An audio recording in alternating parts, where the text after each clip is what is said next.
A very good morning to one and all present here. I, Kirtika Malhotra, on behalf of IILM University, welcome all of you. I now request Dr. Sujata Shahi, Vice Chancellor, IILM University, and the dignitaries to come forward for lighting of the lamp.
I was only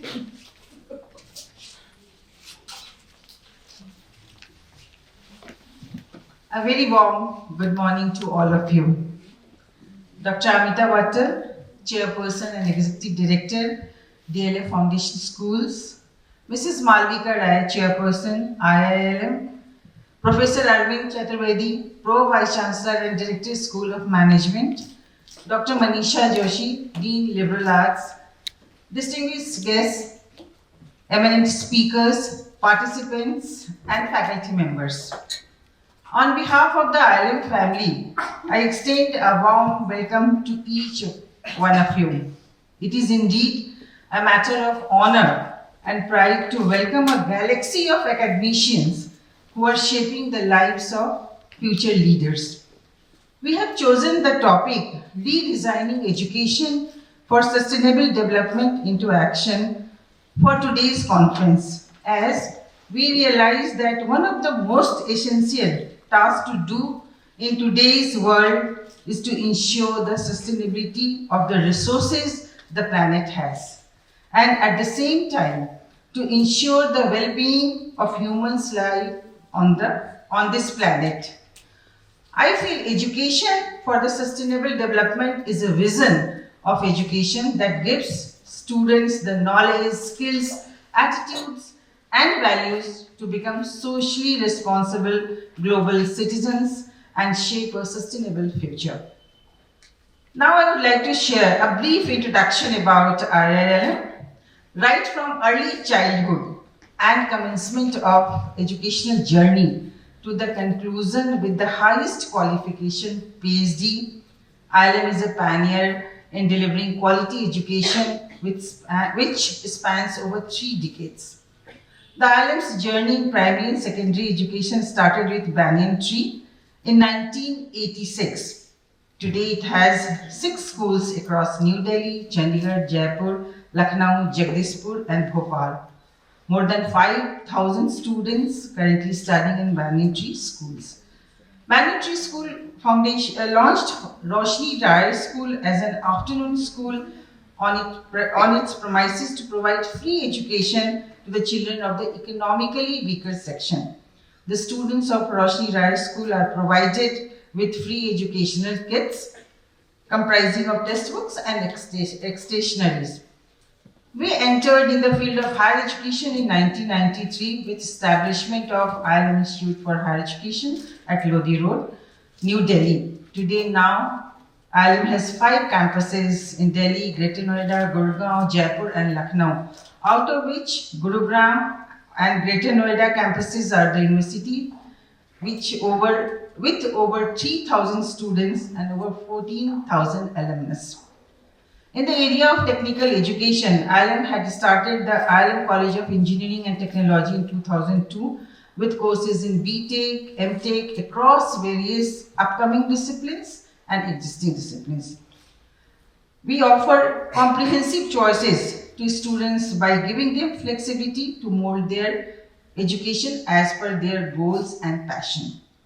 IILM University has also established 3 centers of excellence to promote research, consultancy and training in the areas of innovation and entrepreneurship, technology and skills.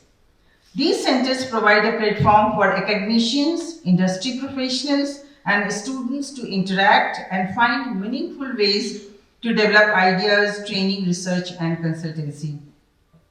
IILM has always believed in the multidisciplinary and holistic approach to education, focusing on liberal education. This is in sync with the approach of the government's new education policy. We have embraced it and there is a process to implementing it. IILM also gives student knowledge, skills and values to become responsible and responsive leaders with moral and ethical values. Our endeavor to promote the social, economical and environmental development of local, national and global communities. The concept of sustainability is embedded in all our actions. As we feel there is no more powerful transformative force in the world today than quality education, it is an indispensable part of the developmental equation, promoting human rights and dignity, helping to eradicate poverty, fostering sustainability and building a better future for all. It empowers people to determine their own destiny. Today's conference offers a platform for principals, teachers, and other stakeholders to come together and deliberate how can we redesign education to realize sustainable developmental goals. I hope we will have great learning and takeaways, significant takeaways through this deliberation. Once again, I welcome all of you for this deliberation and for this conference. Thank you.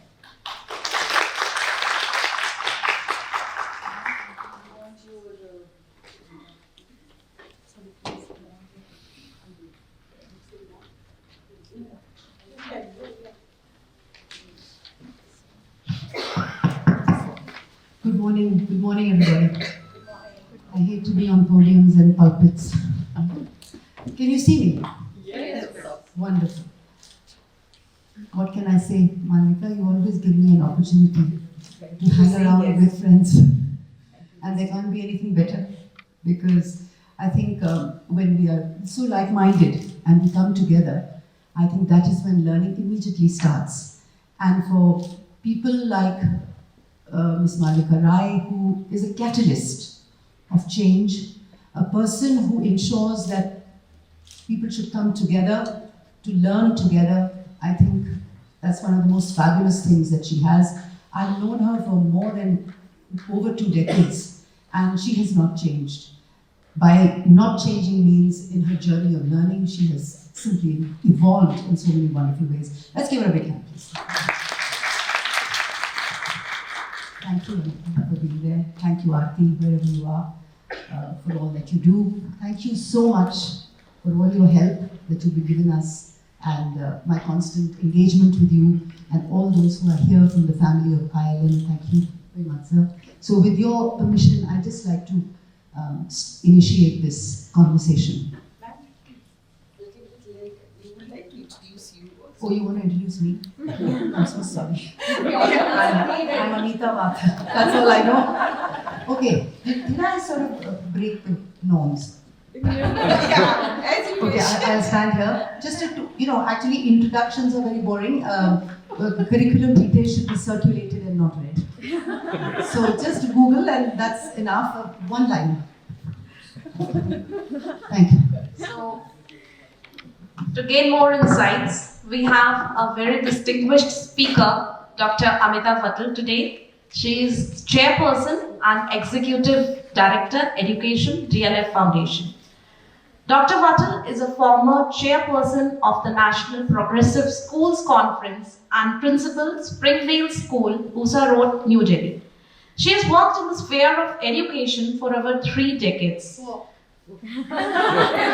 4 decades. So she is a recipient of the prestigious National Teachers Award 2005 from Dr. APJ Abdul Kalam, the Endeavour Award from the Australian government for her work in the area of Asia literacy in 2009.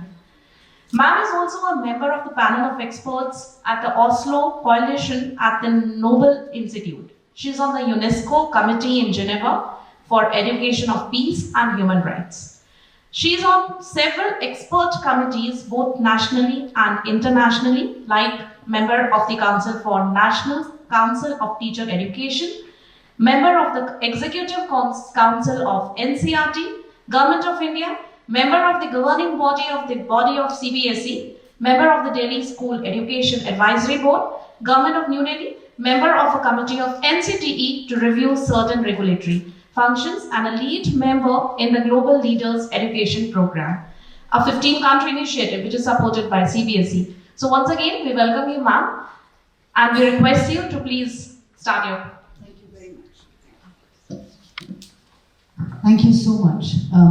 So at the age of 16 was my first job, and I'm 66, so you can imagine how old I am and how old the thing is. And I remember so clearly, before I start, I remember so clearly that I was packed off because I was doing an earn and learn program because I didn't have a father and I needed the money. And so I did an earn and learn program with the UNESCO, where I was transferred off to one school in the middle of nowhere in Gorakhpur. And that used to be the Badlands. Eastern UP was the Badlands. There were the Thakurs and there were the Dalits and there was the school that was there. And I knew nothing because I was a 16-year-old. So when I went there, the master said, "Pata nahi kahan se aa jate hain." And he gave me one long stick and he said, "Ji, aapko aata jata to kuch hai nahi, straight school se aayi hain. Ab beater teacher baniye." So I said, "Muji beater teacher kya hota hai?"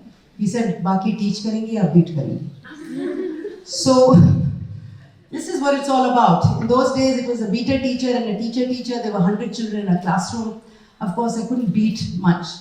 For too long, bura laga beating. So after beating for a while, I stopped the beating. I went to the headmaster. I said, "जी मुझसे beat नहीं होता ठीक से." So he said, "फिर आपको नौकरी नहीं होगी." So then I remember I went back to Delhi as a young woman and a young girl of 17, and I had the school shut down because they were too busy beating. And they were not allowing children to drink from the same matkas because there was a set of matkas for the Thakurs and there was a set of matkas for the Dalit. And I couldn't bear that things like that should happen. So anyway, back to, that's also sustainability, because when you talk about the elite and you talk about the underprivileged, what is it that separates them? What separates them is lack of sustainable resources.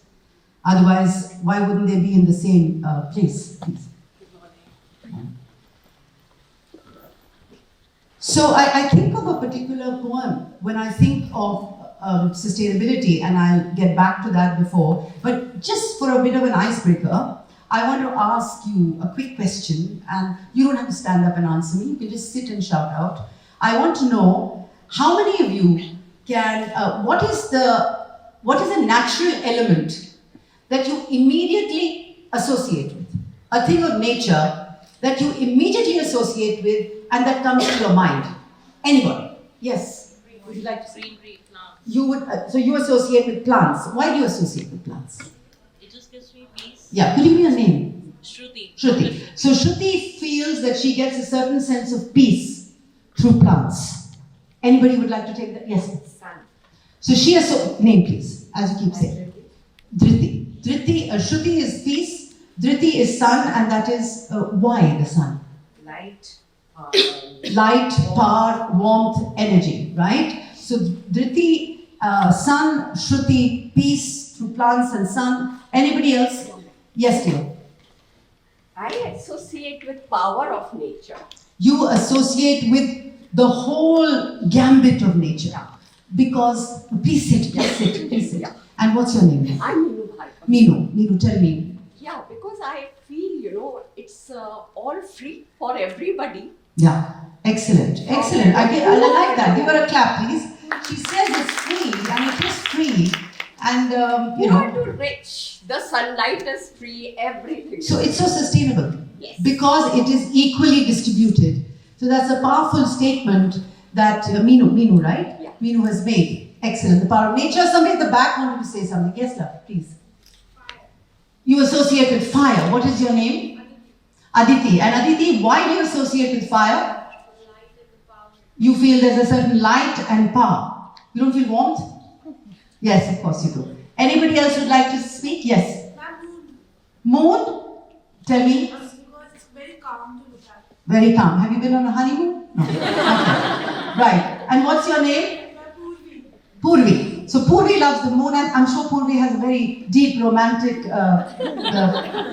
corner in her heart. Yes. Anybody else would like to tell me any aspect of nature? Yes, love. Clouds. Clouds. You associate with clouds. Why do you associate with clouds? I think it feels like, I think free-spiritedness. Excellent. Free-spiritedness, just the movement and so on. What's your name? Shriya. Triya. Yes, please. Water. Water. Because water Name, without please. Rachna. Rachna. Why water? Because without water there is no life. And Earth is the only planet. Which Absolutely. How fantastic. Without water, there's no life, and it's again a connection of life. You'd like to say something? Flowers. Flowers. Why flowers? Because they are very much brightful and the colorful. So our life should be also so much colorful. Wonderful. So life should be filled with color. Now we've had the most. May I know your name, please? Myself, Babita. Abita? Babita. Babita. So Babita talks about this. I mean, there have been such wonderful, conversations or such wonderful impacts that I'm hearing of people who are interested, young people who are interested in the sun, in the fire, in the seas or in the water, in the whole gamut of nature, which tells us that ultimately you're all indirectly looking at sustainability. Because without this, where would we be? I want to ask you, 2 days ago in the Hindustan Times, there was a lot of write-up on COP15. Did you read it? Right. Did you read COP15? Because that's what is going to drive us all the way till 2050. And if as teachers or as educators we haven't read COP15, it's a worry for me, and it's a worry for all of us. It's a worry for your students. So COP15 was the Kunming Montreal conference that was held, where there was a conference, conference of parties, right? So there was groups of people who got together, nations who got together and said, we promise that we are going to do 3 important things. Have you heard of the age of the Anthropocene? No? Anthropocene. The Anthropocene is what we're living in today. And the age of the Anthropocene is when man is in constant conflict with nature, which is a terrible, terrible time. And you will notice it yourself. You will know. You keep saying the monkeys are coming into the homes, but we finished off their habitats. Where will they go? Can you imagine the rush of monkeys? You go to any temple, you see the monkeys. You go to any resort, there are monkeys coming into your rooms. They're opening your suitcases and having a blast with your night dresses and wearing them and roaming around. So monkeys are all over the place because we've taken away. We are also accounting Nilgais. When we're driving, we're having accidents because of that. We've taken away their habitats, right? We are also accounting so many, there are reptiles which are coming out. In fact, I remember that in DLF, one of the safety security things is to have a snake catcher. Because a snake is coming out very often, particularly with the erratic rains that are happening. There's a lot of snake holes which are being filled and the snakes are coming out. And who's doing this? We're doing this. So today when we talk about sustainability, it's important to talk about a growth mindset. We are actually trapped in fixed mindsets in classrooms. Let's talk about a growth mindset.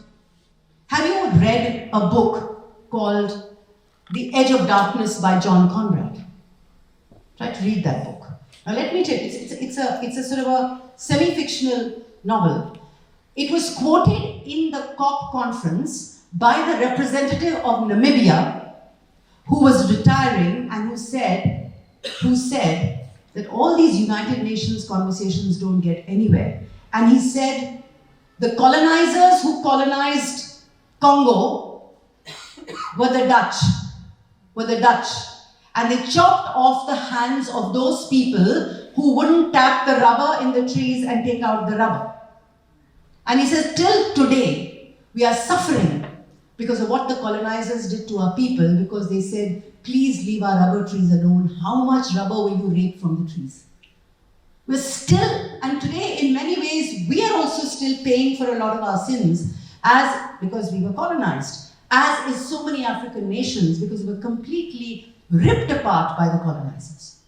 Why am I saying all this? Why am I historically, geographically saying all this? I know that 50 years ago, when I was in school, there were countries, there were rivers, there were nations which don't exist anymore. They don't exist, honestly. Today the states are different. Many oceans and small rivers have disappeared. Many mountains have gone. And so the kind of world map that I had as a child has disappeared. Now, that's another thing that the country has gone and caked off Andhra Pradesh into Telangana and Andhra Pradesh and chopped off Hyderabad. Those are governmental policies. But apart from that, there are so many tributaries, rivers, other things which have just gone. They've just disappeared. Because we have absolutely depleted their resources. So, I'm coming back to what you're talking about. You're talking about how you're being affected by the fires and you're affected by, but look at the kind of fires that are raging in California and look at the fires that rage in Uttarakhand, because I remember that I have a very small little place there in Uttarakhand, and at night it's so scary because you can see the entire hill on fire, because the land mafia sets it up so that they can clear the forest so that they can build. And you know the tragedies in Uttarakhand. You know the avalanches that have taken place. You've seen what has happened in Garhwal district, and you've seen what has happened in where Kedarnath is, and you've seen how things have just gone. Because we are constantly building on the young Himalayas. It's a mindset. You have to rear children in your schools who say, I will not build. I will be a builder when I grow up, but I will do green buildings. I will be a builder when I grow up, but I will do something that does not endanger my land. It's a mindset. I will not just work for money. That's a mindset. Who doesn't like money? Yeah, we all love money because it helps us in many ways. But there has to be a sense of responsibility with the money we earn. And that's where you jump in as teachers. And every time you remind them and you tell them, I remember that I was talking at a conference in Jaipur, and the Mauritian ambassador, or some minister, was there giving out the prizes. And I said, I love the way you're smiling, but your country is not going to exist in another 3 years. You'll be swimming around. Have you not seen how in Mauritius there was this National Geographic pictorial which showed that people were wearing ski masks and were wearing water, what are they called? Suits, and doing meetings under the ocean with waterproof pens. Because that's an absolute fact. Maldives and Mauritius is going. Great parts of South America, parts of North America, South America, we don't know. We don't even know what's going to happen to Lakshadweep and Andamans. You've heard about the tsunamis, how they've eaten up so much. And so I think it's so essential that we have to tell ourselves that at every level, whether it is the way we eat, it's the way we dress, it's what makes us comfortable or not comfortable. I mean, I know that today, in Gurugram at least, because in Delhi it's not so, but in Gurugram at least I know that the moment they come to a school to ask you for admission, they say air conditioned hai school? Yes or no? Can you imagine the carbon footprint in air conditioners? You know, frankly, I'm also stuck in the same groove. I'm talking here, but I'm also caught up. Because if I don't do the air conditioning in the school, I won't get the enrollments. Are you getting me? What is this? It's a mindset. How do we do that? Because that mindset of that adult is already fixed. We have to tell our children, that, you have to somehow accept and understand that the more gadgetry we use, the more our carbon footprints are happening. The more Swiggies we do, the more garbage we create. The more homegrown food we make, dal, chawal, roti, the less garbage there is. The better it is for our bodies. We have to also look at alien viruses that are coming to us and homegrown viruses. We are a part of the homegrown virus. We're also a part of the alien virus. The homegrown virus is lack of acceptance of saying no to what makes us very comfortable. It's very easy. We're perpetually in our cars. We do not carpool. Yes or no? I remember I had a sports day the other day in one of the schools that I'm looking after, and I said, do it 4 times. But tell them to come in a carpool, or tell them to take a public transport, or tell them to walk or cycle. Because I do not have place for parking. It's in a residential area. I think it starts with the mindset of the school. What kind of ambassadors are you all for sustainability? What kind of lesson plans do you make in your classrooms when you're teaching heat, light and electricity? What kind of lesson plans are you making with nursery, kindergarten classes 1, 2 and 3? What are the columns that you're creating in those lesson plans? Because unless you change the mindset from age 3+, 2+, nothing is going to happen. But then we also have to walk the walk. We also have to walk the walk and talk the talk. Another very important aspect of sustainability is equity where women are concerned. Because women are very prone to nature. The same question that I may put to a male about sustainability would be different answers. Women have a different way of looking at nature. There's no doubt about it. So, and yet what do we see? We see the way the Taliban is operating. It's preventing women. So why can't the whole world get up and say no to the Taliban? Why can't the whole world get up? So it's a mindset. And let me tell you, you are working with very powerful people. You're working with youth. It is the youth who created the Tiananmen Square in China. Can you ever forget the picture of a young boy in front of all those tanks? Firstly, upgrade your knowledge. Get into that. See these things. Okay? Don't get caught up by textbooks.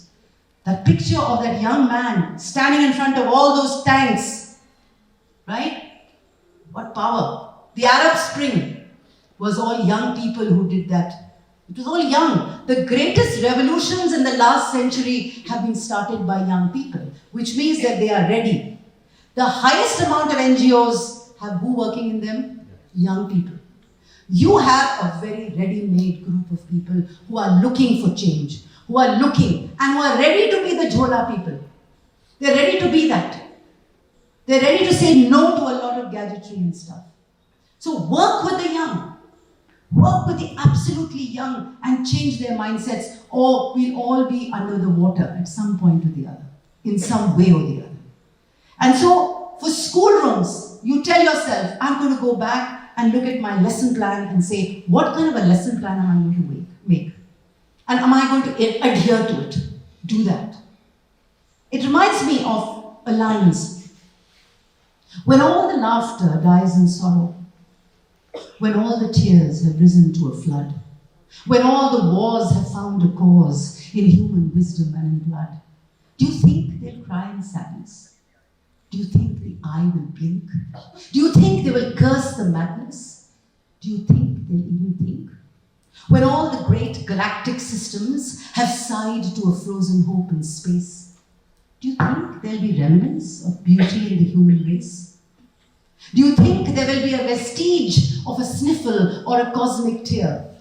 Do you even think that a greater thinking thing will give a damn that man was here? What am I saying? What am I saying? I'm saying that if you don't think, nobody's going to give a damn. And you are in a very important space because you are going to give that damn. You're going to make those children change. You're going to be the change makers. Because you must never underrate the power that you have. The power of the word, the power of the pen, the power of being a teacher. You are the greatest makers of change, not government policies. Pop is talking about looking at bringing in tools and strategies. You bring in tools and strategies so that the child can work on it in a college when he grows. He can work on it in his classrooms. You just tell yourself, I know even my activity, even my annual day, even my sports day will have sustainability in it. Do that. How do we do that? How much do I waste? What do I do? But let me just get back to this. Is there a clicker or I have to do it? I'll do it. I will work for You do it for me? Yes, they kind of do. Can you see this? I mean, I hate PowerPoints. I think it's like death by PowerPoint. Good morning, Anita Wattal. Very nice. Right. So, Linus Pauling got the Nobel Prize for two things. He got it for chemistry and he got it for peace. Interesting. Chemistry would want you imagine chemicals, but he got it for two things. And you know what he said? He said the greatest attention will be paid to human beings and to health and happiness. Can we just, is there somewhere, should we a bit here or? Vikram. Or am I? So he said the greatest things is that in this century will be paid to health and happiness. And strangely enough, we're neither healthy and we're quite miserable. What do you feel? Yes. Why is that? And poor Linus Pauling, the Nobel laureate, was bleating about this. That we must pay, this century will be about health and happiness. And yet, we've had such a situation with the man-made virus, with the COVID, with our own viruses that we're suffering from, emotional viruses, where marriages don't work. We've abdicated our role as parents to our children. We've given it up to somebody else, to nannies or to schools. Where are we? We're so upset with ourselves. We're always sitting on a time bomb. That itself is not a sustainable thing because it will explode. Our lives, our emotions are so important to sustainability, right? Also the whole idea that I can only be defined if you like me. What is that? I can only be defined if I have a picture on Facebook. I can only be defined if you give me a thumbs up. I can only be defined if you give me an emoji. I can only be defined if I show you one part of my breast. Who cares? 15 seconds of fame and then what? That's also about how sustainable are you as an adult? How sustainable are you as a child? How sustainable are we all? Because ultimately sustainability is about our lives. Are we sustainable? Are we sustainable as human beings? It's extremely important to know how we take this forward. And so what is the debate today? The debate today is that we are deluged by information. There is so much of information that there's an information overload. And so that is why our children are doing cut-paste jobs. You give them a project, have you noticed this? Yes. This online business has driven everybody nuts. You give them an online thing and immediately it's a cut-paste. The moment you speak, somebody Googles and gives you the answer. First and foremost, create ungoogleable answers in your schools. How many books are there in Daryaganj? Nobody knows. Seriously. Create ungoogleable answers. So they don't Google. So they think. Sustainability is about thought. It's about becoming an activist of thought. So create a situation where a child jumps out of his mind and out of that box of Google or whatever that is there today and starts thinking about things. And so gets out of this information overload. Clarity of vision is very important. There's a lot of confusion. Why is there confusion? Because there's information overload. And you don't know what exactly you have to say. You don't know whether you should add this, add that, add the other. So where is the clarity of thought? It doesn't exist. Point 1, 2, 3, 4, this is what it is.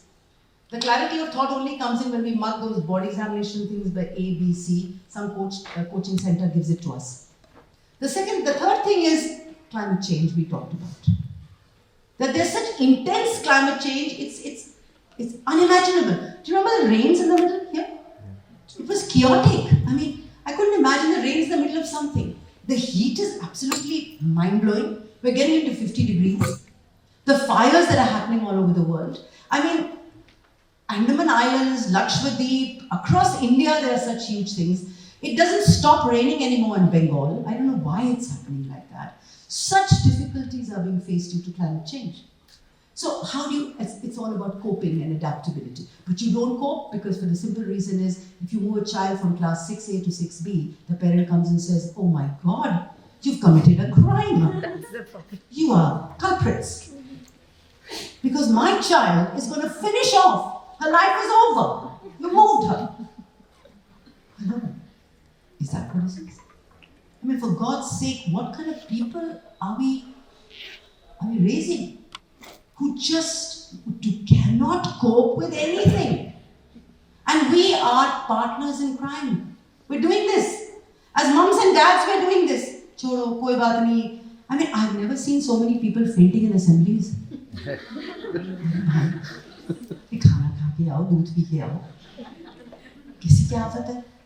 So the point is, I've never seen this happen in my life. I remember standing for days, for hours, and doing exercises and doing yoga, and now a child takes one round of the basketball court and faints, and he comes and does a case on you. You're a psycho, you're cruel, intolerant, look what you did to my child. The principal is hiding somewhere, the vice principal is facing the person. I mean, what in God's name is going on? I hope you're not facing. It's a strange thing that you're looking at me in that. Yeah. And our parents never bothered. If I had failed in school. Good morning everybody. If I ever fainted in school, thank you so much. I don't think anybody, my parents, bothered or gave it a second thought. They say, okay, you're up on your feet and you're back home in one piece. So that means everything's well with the wolves. And now the level of mollycoddling these children get. So I actually worry that when we hear about the valor of our soldiers on the battlefield, are we training any of our children to replicate that, what our soldiers are doing? So we should start NCC. But thank you for that. Thank you very much. Give a clap, please, for this. Why not? You're all part of this whole deal. And NCC has also gone a bit berserk. They're asking for 9,000 rupees per child. Anyway, everybody's making money. So now, what is it? Have a look at this. So, by the way, you can take these presentations and go, because learning is for sharing. So I've told Marika ji that whoever wants a presentation, please forward it to them. Right? How do we take the orator home? Correct. So immediate, predictable. So what is we can't predict the future anymore, right? We can't predict tomorrow anymore. We can't. It is so shocking, and you will agree with me. Young people dropping dead. COVID is leaving a footprint on people's bodies, on their kidneys, on their hearts. You can't predict the future anymore. There was a time when you would say, "Ladki badi hogi, shadi karenge." One doesn't know what is going to happen. One doesn't know what's going to happen after 5 years. So one has to start thinking about what is. So the future, my friends, is here. It's today. Forget about the future of tomorrow. There is no tomorrow. There's only a today. And let's work on that today with a growth mindset. And so the second one is, what are the choices and challenges? My suggestion to you is, create a template of choices and challenges. Give it out to your kids, senior, junior, whatever, and say, what are your 3 choices? In the next 2 years, what are your 3 choices? This year, what are your 3 choices in the next 3 months? What is it that you find difficult? Just see. And then create a cluster in your classrooms and see how you cope with that. And then, what is it that we're teaching? Because frankly, whatever we're teaching has no meaning. Has no meaning whatsoever. I remember once, this was crazy. The only thing we're teaching what helped me was, the nuance of my teacher, how she thought about me, whether she cared for me or not, whether she believed in me. I don't even remember what I studied, very frankly. I do remember that I was told a lot. I was given a lot of books to read. I was given a lot of audios to watch, videos to see, films to... There were conversations. There were a lot of conversations. And that's how I learned. You know, but I can't for the life of me remember what I studied. I hated those log tables. Nowadays, there were those crappy log tables. I don't remember that. I do remember once, I must share this with you, it's a terrible situation. I was going to give an exam, what we call the board exam. I was the last group of Cambridge, senior Cambridge. After that, the ICSE and all that jazz came in. I was the last group of senior Cambridge. I was studying in a school called Convent Jesus Mary in Simla, which was a boarding. And we had 2 papers together. Try getting 2 papers together these days. Everybody will be there, everybody will get khidki in the TV. Ye hai, wo hai. You know the khidkis of the TV? Yeah. With Arnab and the gang. And everybody will be saying, the children have been finished off, there's trauma, it's over. 2 papers de diye, 1 din mein. The chairman CBSE will be hiding. I mean, all sorts of stuff. It's not being recorded. So anyway. Who cares? So what happened was that I had to give this exam. And we were supposed to go in this kind of a van, and school van, and the van packed up. And so there was 8, because in those days, boarding schools hardly had 12 or 13 people. And so a couple of them were in science, and there were about 8 of us in arts. And we were standing there, hitching a ride with my teacher, Mrs. Sharma, and we were there, and we took that jeep. And do you know that the jeep, after a while, and we all had our notes, and we were reading it, and we had that food in a plastic packet, and our pens, and in those days we had those pattas on which you kept the paper and wrote. And the jeep plunged 300 feet down. The only person who survived was me. They wanted me to be here to have a conversation with you. Yeah. And I'll tell you something. It fell. The only person who saw us there was a goat herd. And he ran to the secretariat and said, "Gaadi gir gayi hai." I remember going right down. And I thought, for a minute, I blanked out. And then when I came to, I saw Bindu Gurdial Singh walking up to me. And she said, "I'm not well." And she came here, and all her blood was on my chest. And she just collapsed. And then I told myself, either I've gone mad, or there's something. And I said, "Amita, which year was the Treaty of Versailles?" Because that was history. I said, 1919. I said, "I'm not mad." So that's the only time I remember I remember the Treaty of Versailles very well. Yeah. So back to whatever happened. And then we had, now by the way, the people have increased by now. I think it's about 8. See, so 7 billion people and 7 billion agendas. Each person has an agenda of their own, and we have to cater to those agendas. Because we can't put people into huge packets, people have to be individualized. And then the future more about ourselves in the bigger picture. Unfortunately, today the future is about me, myself, my car, my child, myself. But the bigger picture has to evolve if we are educators, and that is what we have to teach our children. May I have the next one, please? So, just do another poke. One more, yeah. Now look at the world population, guys. Can you see the world population? Here we are, fat cats. This is where we all are. The other side, it's slim. But do you see the distribution of wealth? Have you seen the distribution? It's all on that side. Right? Again, let me tell you that 62 people in this world have the wealth of 3 billion people who are poorest of the poor. This is it. In India, of course, it's about 3 people have the wealth. But the point I'm saying, I'm not going to name names. I'll get into bigger trouble. This is what we call it. So, world population, and this is where we are. We are thin. The world wealth is we are thin. All the fat cats are on that side, and yet we are so heavily populated. And we saw that during COVID, when there were migrants marching, moving from Delhi to Bengal, Delhi to Assam, Delhi to Jharkhand. It was one of the most pathetic sights because we were not sustainable. We didn't know what to do, right? The next one, please. So let's just go to the world tertiary education enrollment. Our tertiary education is not their higher education. And I'm so grateful to the IILM and other unions like them who focus on tertiary education. The higher education is very little in our country. Which means at some level, we drop out at 10th or we drop out at 12th. How will we have a sustainable future if a large group of us is uneducated and not even a graduate? And even if we are graduates, then we are unemployable graduates. What's the point? And yet we are a people who are amazing with innovation. Jugaadu to hum hi se aaya na shabd. Jugaad humse hi aaya. So we have tremendous innovation qualities. How do we focus on that? How do we create skills? If we create skills, we give livelihood. Livelihood is sustainability. It's very, very important we do that. So the next one. Now can you see the royalties and license fees?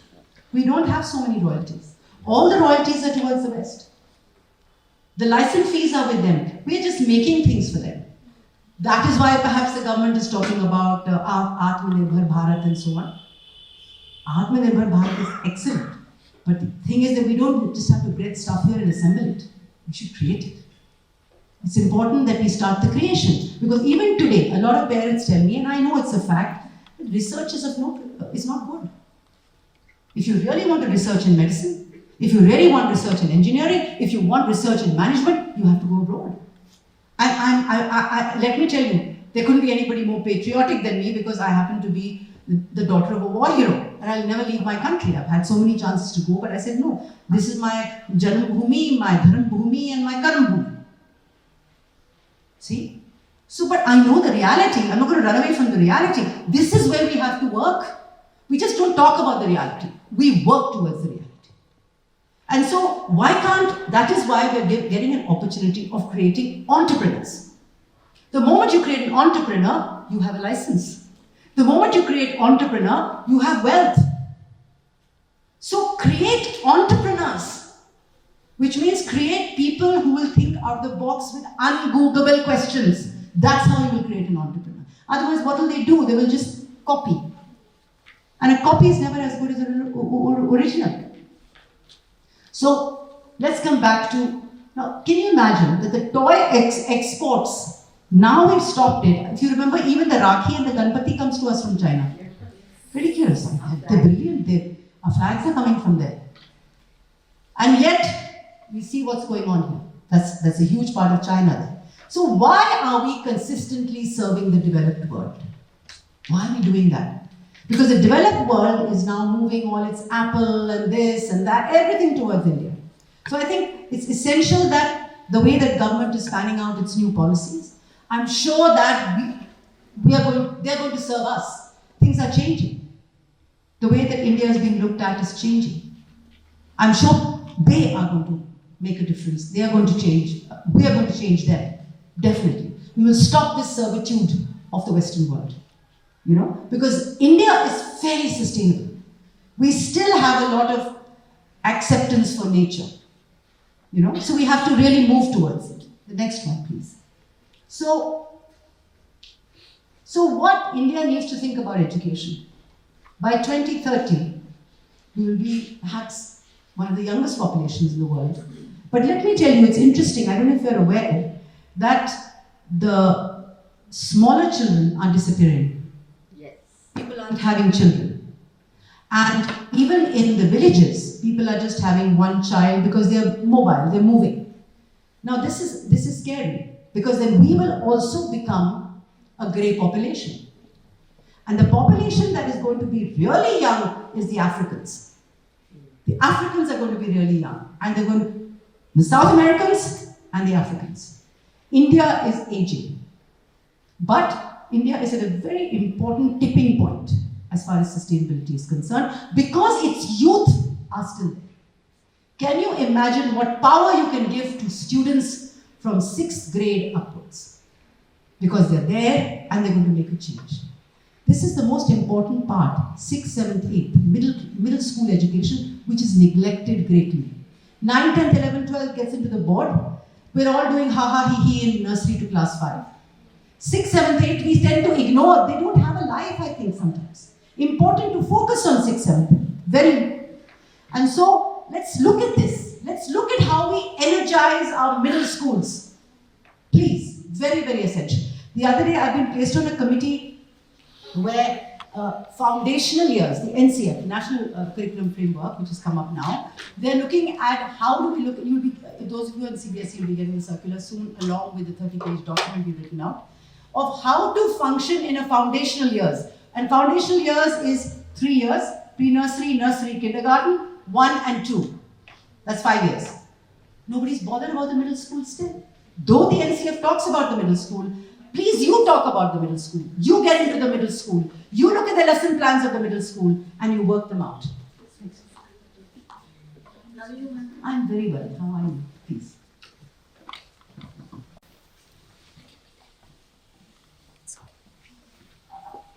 Thomas Friedman, a very leading economist, says, when I was growing up, parents told me, finish your supper, people in China, India are starving. Now they're saying, finish your homework, people in India and China are starving for your job. So the point is that we're ready. We're ready to take over the world. We have a huge population of young people. And let me tell you, I'm going to share this with you. Those of you who don't take German in your classrooms, and those of you who have an opportunity to study German, please do it. Germany has nobody. It has no young population. The migrants that they took from Syria and other countries during the problems are totally uneducated. Germany is desperate for young people. It's going to pay everything if you learn German till grade 12. And I know because I was looking after a lot of poor children and I ensured that they studied German. And so many of them have gone into the automobile industry, the pharmaceutical industry, so many other industries that Germany has, the aeronautical industry. Germany is a very powerful technologically country. So the point I'm saying over here is, look at the countries that require young people. Japan is dying. I mean, when I went into Tokyo, Malvika, everybody I met was 102 years old. So can you imagine? I felt if I touched them, giri jayenge. And yet the point was that they were all having jobs. Because the government says, if you want to work, you work. So I was so worried that the guy pushing that thing would fall. So I said, because, the scene is that Japan has no children. They're one of the most stressed out countries in the world. Suicide rates so high, like Korea, no children. What sustainability is going on there? When you talk about sustainability, we are part of nature. We are human beings, but we are also a product of that sustainable circumstance, as I call it. So now, what are the changes impacting our environment? The changes that you see impacting our environment are very, very important. Just one more. So the rapid technological changes, just one after the other. Societal expectations of what they want from us, the perspective, what is the rights perspective to it? What is right? Everybody wants their rights. You've seen that. This is my right. There are entire indigenous peoples who are asking for their rights. Across the world, they're asking for their rights. And there are changing demographics. I mean, you know that places that you lived in, perhaps in West Delhi, people have moved to Gurugram, they've moved to Dwarka. I'm just taking a basic thing. It's become a very different place. So demographics are changing throughout. There are entire villages that are emptying out and coming into cities. That's going to affect it. And so I think like China, we'll start having satellite cities all around. There won't be today is an NCR. I think there will be NNCC, CCRR or whatever, because it will just move. Perhaps Meerut will become part of the NCR, who knows? Perhaps Rewari will become, Manesar will become, all these areas will become. And then every city will have to be a sustainable green city. Can you imagine the amount of employment we will have if we do this, if the government starts thinking in that fashion, which I think hopefully it is. So the point is, you want to say something? I have a question. Yes, please.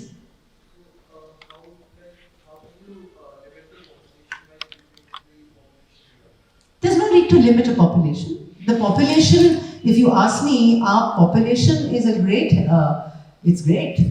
Because if we sort of look at the way that the population evolves, it is a dividend for us.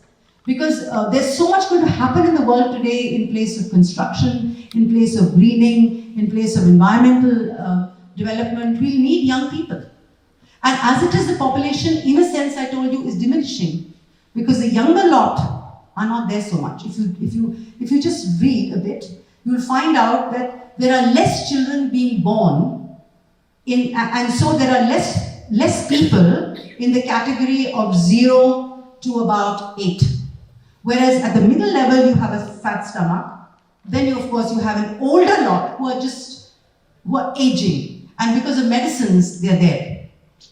And that's why a lot of middle-aged people have got sandwiched between the young and the old. You know? And the interesting thing is that the older people, the oldest are there, they're being looked after, but the level of the middle level is not looking after itself because it's worrying about the older and the younger, and the younger have often moved into the parents' homes. So it's a very strange society that we are breeding right now. And what is happening is that when your child says, I want to go abroad, in the early days when somebody told us, when they said, "Tum thodi na humko chhod ke ja sakte ho, tumhare maa baap hai, you have to look at us, you have to look after us." हम कहते हैं जाओ बच्चे कोई नहीं, हम old age home में check in कर लेंगे. Let me tell you, this is a phenomena that is happening now, that again, this is a emotional sustainable phenomena, that more and more old age homes, caretakers will come up. You'll notice that because there's an entire generation whose children have gone abroad, who are viewing them on videos and saying hi once in a while, cutting a video cake and meeting their grandchildren, or going abroad to look after their grandchildren while the others work. So it's a very strange world that's happening, but then that's change in that society. Yes, dear. Ma'am, since our topic is redesigning the education, and ma'am, you also spoke about primary, pre-primary and middle school you emphasized on.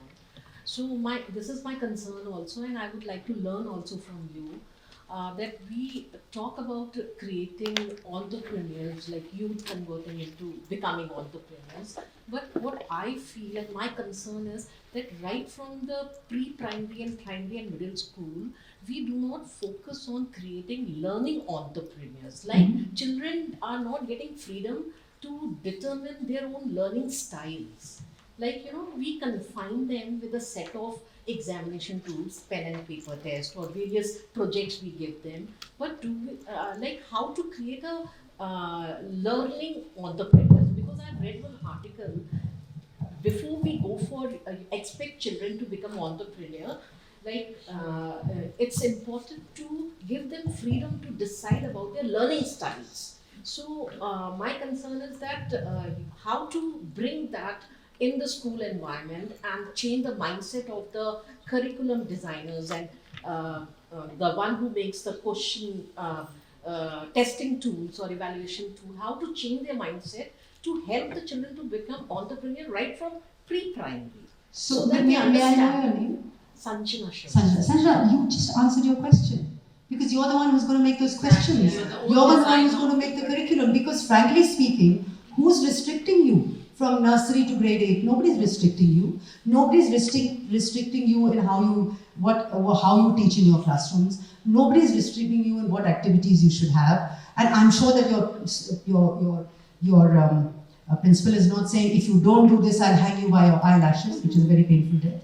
So the point is that nobody's restricting. That is what I'm trying to say here. My whole talk has been, who stops you from 3+ to 13+? No one. It's only the system only comes into place in 14, 15, 16, 17.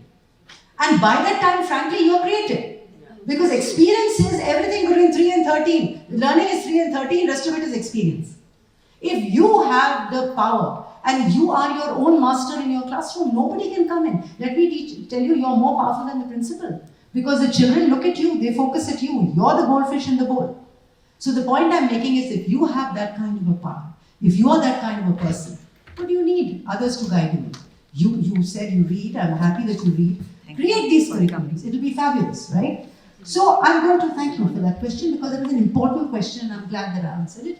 I'd like to now round up this whole, I'm just finishing this. I think, Amita ma'am, we can take 1 or 2 more questions. Yes, that's going to finish this. I have finished this. So I just want you, this last thing, just show me the sustainable goal, because, yeah. So just put up your sustainable goals in your schools. I'm sure you do. Put it in your lesson plans. Put it in your lesson plans. Put it in your annual days. Create a sustainable ambassador and make them sit in your managing board. On your managing board, tell your principals, that there should be a sustainable ambassador on my managing board. Can be a child, can be a head boy or head girl. They should be part of your managing board so that they can give some youthful engagements. I want to come to an end now because I think I've sort of gone way beyond my brief. Please, please. No, I just wanted to, like, anybody has any one more question we can take, and we have another speaker, Ms. Padma Ranganathan is here.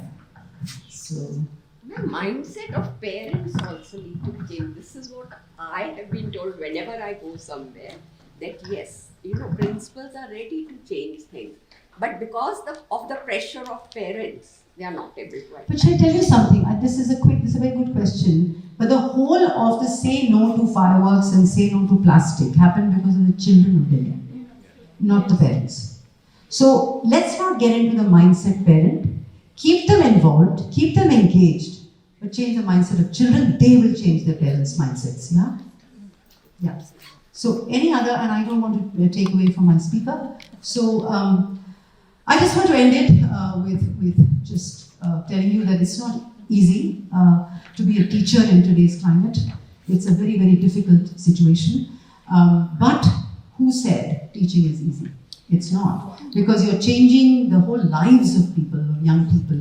You're like the Buddha, you're like Paramahansa Yogananda, you're like, honestly, you're in that space. You're like the Dalai Lama, you're like Nanak.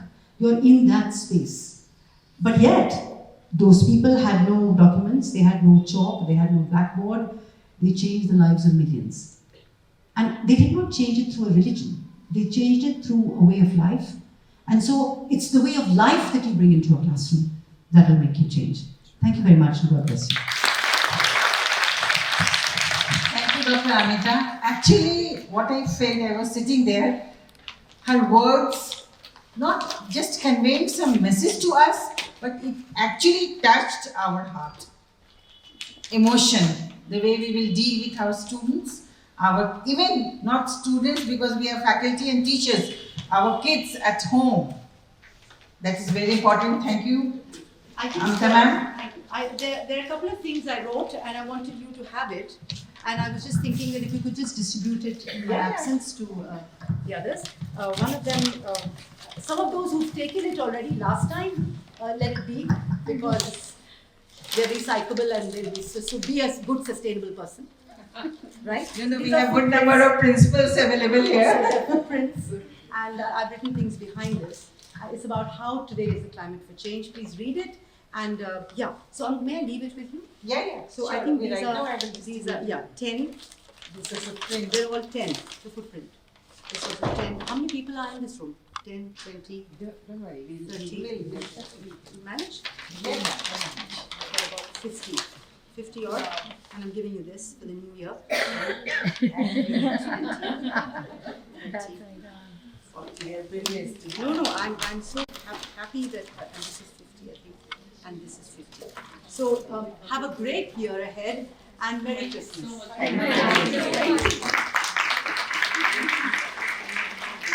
So let's put our hands together for wonderful, valuable insights from ma'am, from climate change, disruptive technology, to framework for 21st century learning.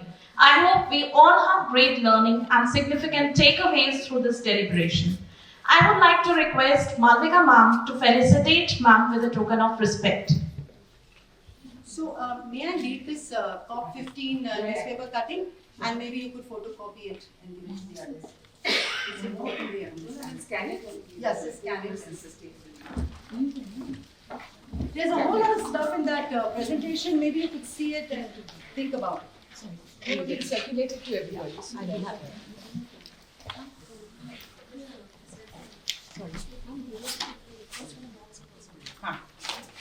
And Amita ma'am, this is from IILM. Sustainable gift customized. Oh, super. This is very. And then we have wrapping on top. Lovely. This is beautiful. Oh, this is absolutely super.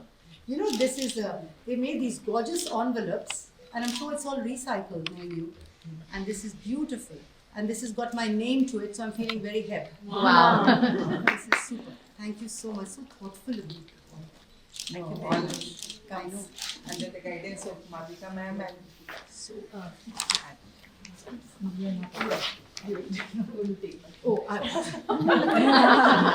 I've become a kleptomaniac. no, I'm so sorry, but I have to go somewhere. And I think you know, Miss Padma and nothing, DPS Architecture. of course. How are you, dear?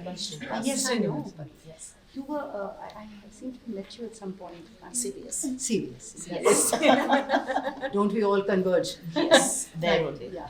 So nice to meet you and all the best. I wish I could listen to you, but I'm so sorry. But Don't worry, ma'am. Some other time. definitely. Thank you so much. And we'll always create opportunities for you. Yes. Thank you. This is the first initiative under Malvika ma'am's guidance. We will have more related to all sustainable issues and sure.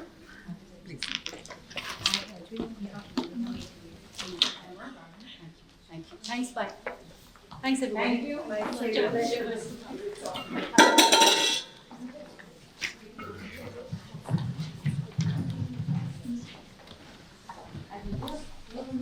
So now we continue with our session. Please have a seat. Next, we have with us a notable speaker, Ms. Padma Srinivasan, Principal DPS Archipuram. Ms. Srinivasan has completed her bachelor's and master's in history from Miranda House, University of Delhi. She did her bachelor's in education from Central Institute of Education, University of Delhi, and master's in education from Jamia Millia University. Ma'am has experience of more than 30 years of teaching and is also a trained master trainer by CBSE under the aegis of UNFPA on adolescent education program and peer educator program. She has been conducting workshops all over in India and abroad for more than a decade. She has been invited as master's trainer into Orissa, Madhya Pradesh, Maharashtra, Delhi, Uttarakhand. She has also visited organizations as a trainer in Sharjah, Dubai, Singapore and US to deliver training on education and learning. Currently, she holds a position of principal at Delhi Public School, Archipuram, after serving as vice principal and HOD Department of History for several years. Ma'am is awarded with state level Best Teacher Award by the Directorate of Education. We welcome you, ma'am, and are thankful to you for joining us today. With this, I request you, ma'am, to come on the dais and share your thoughts on the theme of the conference and its relevance. Thank you.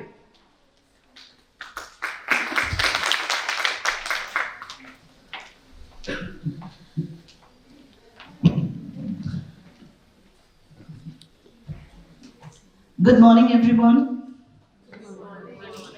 Louder good morning. Good morning, ma'am. We are used to teaching in the classrooms.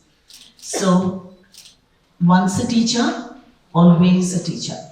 Whether we are addressing teachers or students or anyone else for that matter, we all get the tag that yes, she is a teacher and she's going to do this and she's going to do that.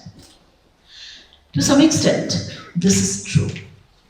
Yes, at other times, we become children ourselves. I'm coming from the winter carnival, which is happening at our school, DPS Vasant Vihar, for the little ones. Everyone over there was a Santa Claus. Everyone was dressed up in red and white, and fun atmosphere, enjoying themselves, parents contributing to the entire affair, and it was a beautiful moment.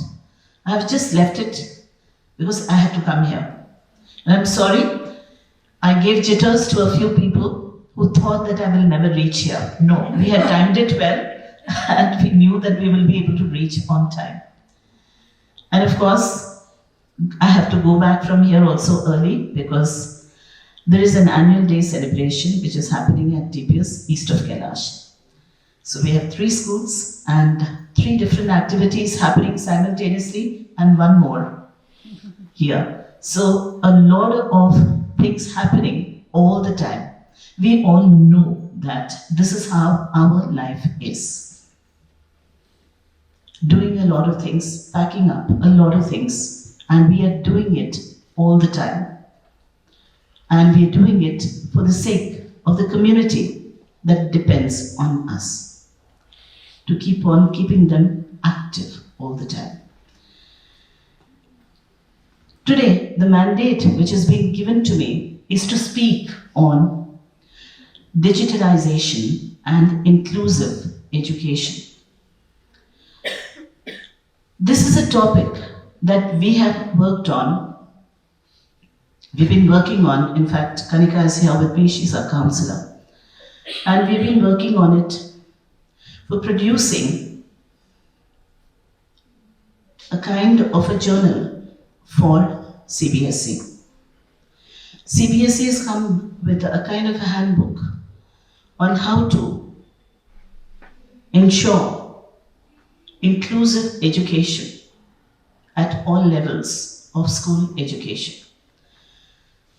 So I play the role of editing and also preparing some aspects of the manual.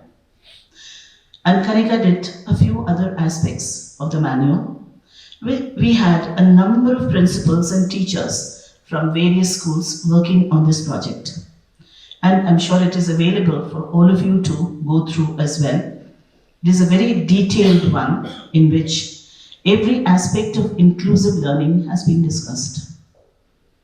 And once again, presentation on the same was made at a CBSE seminar which was held very recently at Jammu on behalf of DPSR Kipuru by our councillors, including Kanika, at Jammu. I'm just going to talk to you on the basis of the work that we have done on this. So let me begin by quoting Carl Rogers. He says, "People are just as wonderful as sunsets if you let them be." When I look at a sunset, he says, I don't find myself saying, "Soften the orange bit on the right-hand corner of the sun." I don't try to control the sunset. I watch only with awe as it unfolds.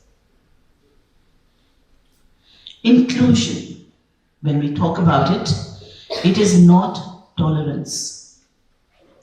It is unquestioned acceptance.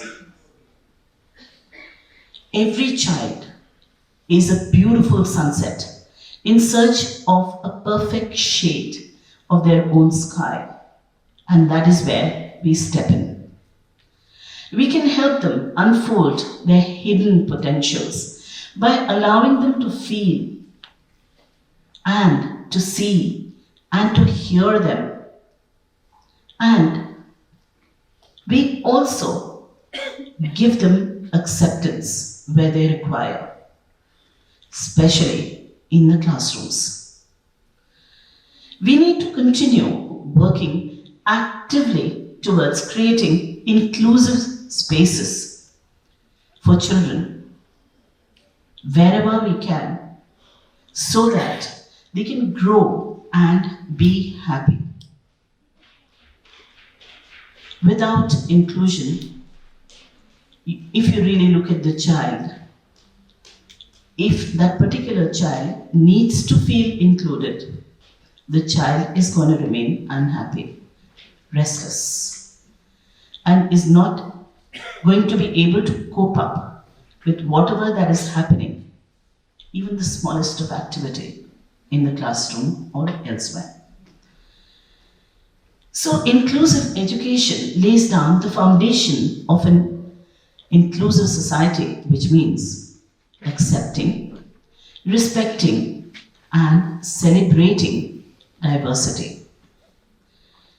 It encourages an environment where everyone is free to exist in their own skin. Inclusive education is the key to creating an environment. It is about how we develop and design our schools, our classrooms, our programs, and our activities, so that all students, with no one left out, is encouraged to participate together in all activities. Digitalization expects that through digitalization, what we try to do is make the accessibility easier. But there is a problem there as well. That is, everyone may not be able to get a gadget. That is a problem which exists. That is the barrier which exists in countries such as ours. In public schools, of course, we can somehow gather and manage and give the gadgets to the children. But in schools, which is not possible, then what do we actually do? That is a question which has to be addressed. But personally speaking, I feel, this is of course, you've asked me to talk about digitalization. I feel in today's date, especially after the COVID, it's better that we move back a little from digitalization, because there's been too much of screen time as far as the children are concerned, and we see an addiction towards gadgets, which neither the schools nor the parents are able to address very effectively. So this is something which is a problem that we are going through at the moment. I hope it remains temporary, but it doesn't seem so. You know, the kind of addiction that we see in children as well as in parents also, it's unbelievable. People cannot live without a gadget even for a second. That's a level of addiction that we see. We spend a lot of time, you know, in our school at least, we are spending a lot of time taking away the phones and not really giving it back to them. And so that I feel, at least for about 9 hours a day, the children learn to remain away from gadgets. Perforce, because we are taking away the phone from them and not giving it back. I'm sure they'll get another phone from their parents as soon as they go back home. There are plenty. And so, you know, that kind of a thing is happening, but our little endeavor, a very small limited one, is to ensure that they don't have the phone at least for 9 hours. That is 1 hour coming, 1 hour going, and you know, the time that they are there in school, let them not use the phone, let them get used to, or what I call as, let them detox for some time from gadgets. It's very important, not only for the children, for all of us to be away from gadgets for some time. So to me, digitalization is a very important aspect, but at the moment, to me, we can refrain from it a little, because they have had too much of screen time and they keep having too much of screen time anyway, you know, whether we want to give it to them or not. So that's one. Yes, of course, digital technology does empower students of all age groups in all their endeavors towards learning. That is something which we cannot really deny at all. So that aspect remains, but how much do we control the kind of education that the child gets? Because we know that the network spaces have too much of things that the children should not really be having access to. So if you are able to manage that, then digital education can do a lot of good to the children. And also, every child is very unique in his or her physical and mental ability and has a preferred learning style, which may vary and it may depend on situations, experiences, environment. An inclusive classroom should be designed in such a way that they cater very well to diversity. Somebody was talking about learning styles right now when I came in. And yes, it is important to take care of the kind of learning styles that the child prefers to have. Especially children who have learning disabilities, they have their own specific ways of learning. We have to ensure that there are special education teachers in the schools, in which we do. Most of the schools do have special education teachers. And they are allowed to be in those areas and they are with them to learn the different subjects. and they are taught in the particular style that the child can actually understand, imbibe, and definitely take it forward. So this is something which is done in the various schools. But where it is not done, I'm sure it is a shortcoming.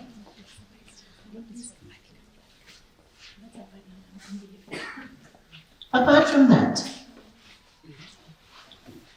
there are bound to be differences between children in terms of age, gender, class, color, creed, race, nationality, etc.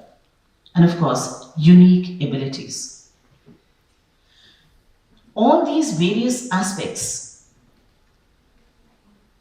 do matter in a classroom. And unless and otherwise, we are able to give the children the kind of attention that each one requires to make them feel at home and at ease in a classroom situation, we will not even be able to create the right learning environment. It's very important for us to remember that all these various diversities and differences which exist in a classroom, we have to be very mindful of them. We may make a remark which may be taken in a different way, even as far as gender is concerned.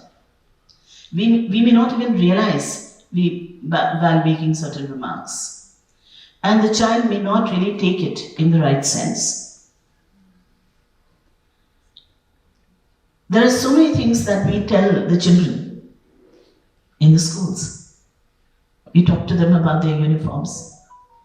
We talk to them about the socks that they are wearing. We do talk to them about many things. But the way we convey it to them is important. The same thing can be misconstrued and misrepresented and misunderstood by the child, which may prove to be very detrimental to the well-being of the child and also the way that the child is growing up.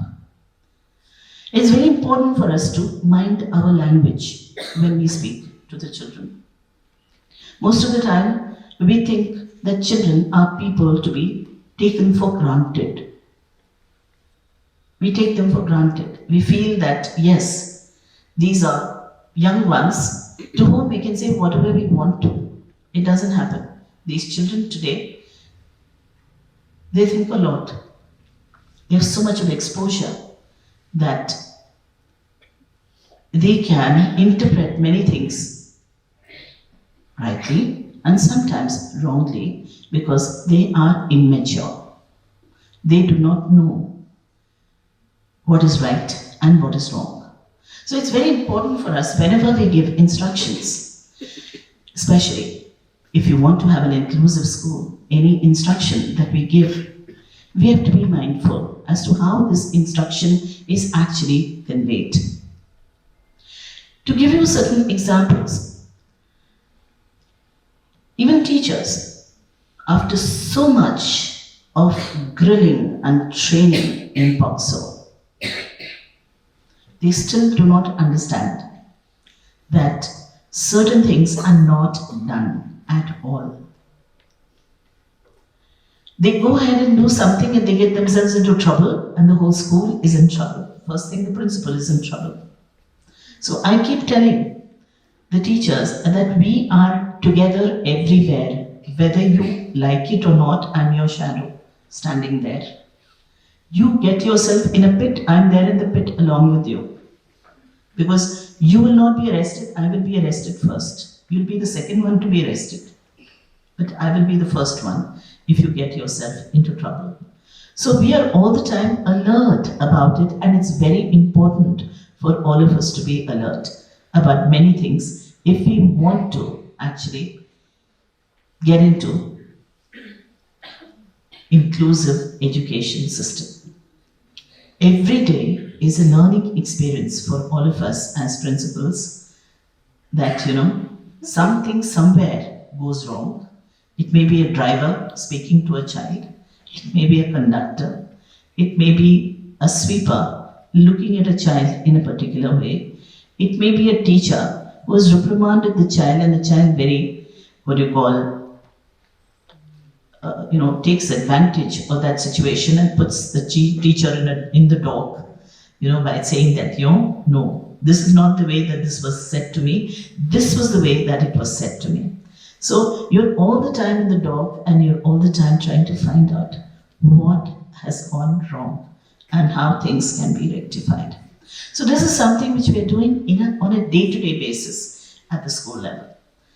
And every day we learn things, and that's what I'm sharing with you right now. Apart from that, an inclusive classroom, as we all know, is always a mixed bag. You have different kinds of souls whom you are dealing with in an inclusive classroom. It could be a good kid, it could be a rebel kid, it could be a kid who is royalty, it could be a manipulative kid, it could be a kid who's playing victim, it could be an extraordinary, angry kid, it could be an invisible kid, it could be a kid who wants to be a perfectionist and thinks of herself or himself as a perfectionist. They could be misfits in the system. You have to deal with all of them in the classroom. And we have to give them importance. We have to understand them. And every teacher has to be equipped enough to understand all these different types of souls that we are dealing with in a classroom. And there is an aspect to a kid that is a need to belong to a system. This exists in every child. They want to belong, but they don't know how, especially the misfits. They don't know where they are going wrong. And if you tell them, they may not even understand in a normal course. They need a lot of attention. They need to be cajoled. You need a lot of help from the parents in order to deal with them, but we have to do it. So in inclusive education, when we look at it, it's a Herculean task. It's a very easy word to talk about, but then it's a Herculean task. Every teacher first has to be trained to deal with different situations. They have to understand very objectively the situation that they are in, and only then will they be able to cater to the requirements of the children. The teacher has to first understand it's not all about me, the teacher, who has to be listened to. No, the child has to be listened to. The voice of the child is more important. When we come to a school situation or any learning situation, it is always a child-centered learning, and the child has to be given importance and utmost importance. Then only you as a school are successful. Otherwise, there would be trouble every day, and the whole environment has to be that we are here to help the children. If we think that I have come here in order to earn a living and I have to be given importance, it doesn't work. Then you are a misfit as a teacher. If that approach exists, then you have to be an executive in an office. You cannot be a teacher in a school. Okay? So this is something that we have to understand. She's warning me that your time is up. I told her to tell me that, your time is, so she's telling me the time is up. So we will just finish in some time. Okay? No, you need somebody to tell you, because being a teacher, you're used to speaking for 50 minutes at a stretch. So you do not know where to stop to. So I told her that you have to keep warning me and telling me, because we have a lot of points to discuss. And so I said, you tell me, I will stop. So let me just finish this. So when we come to that point when we have to cater to the requirements of several types of children, then of course digital education helps us in dealing with the, specific requirements of various different kinds of kids. So different types of learning with different levels of learning ability, then we can make specific kind of what you call work activities for them, which they will enjoy and they will be able to do work. So that individual space that the child needs in an overcrowded classroom is given to them by digital education. That is something which we realized when we did our online teaching in the classrooms during COVID. So every aspect of that was kept in mind. And of course, even right now also, we are in a hybrid mode only. We do our remedial teaching online, and we do get children for this remedial teaching online, and we talk to them in the evenings. Once they've gone back and relaxed, after that, the teacher calls them up, calls them online, and so it's almost like a one-to-one tuition which goes on, in the sense that the children who are not able to ask things in the classroom, they're able to speak to them online and get their doubts cleared. It's very important because somehow the children have had a lot of learning loss during COVID times, and they need a lot of time from the teachers, which they're not even willing to take. That's the most interesting aspect. They don't want to come and take help from the teachers. So, somehow this is happening. So we're literally forcing them to come and, along with their parents, everybody is pushing them to come back to the, learning table and start working with us. So that's something which we are doing. And I'm sure you all know that there are several legislations which have been passed. The Persons with Disability Act, the PWD Act, etc. They all are meant to give equal access, equal opportunity to people with disabilities, and how to treat them, and what is right, what is wrong, what is acceptable, what is not acceptable, is all very well defined in these acts, and that itself has to be repeatedly told to the teachers that, this is okay and this is not okay. We can't be disrespectful, intolerant, and also not take care of their specific requirements in the classroom and say that, ye mujhse nahi hota. I can do only so much and I can't do much more than that. No, this is not done. Things have changed. Education has changed. Classrooms have changed. Children have also changed. And so we have to change if they want to be. If we want to be in tune with what is happening in the rest of the world. So that's about inclusive education. I have much more to talk about, but then I think we're curtailed by time, and some other time when we meet, we can discuss a lot more. Thank you. Thank you so much.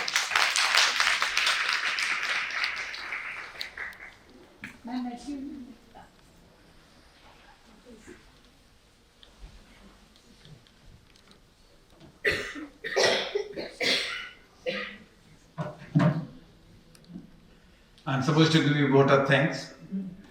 In the morning when Amita ma'am was here, she said introductions are boring. In fact, vote of thanks are still boring.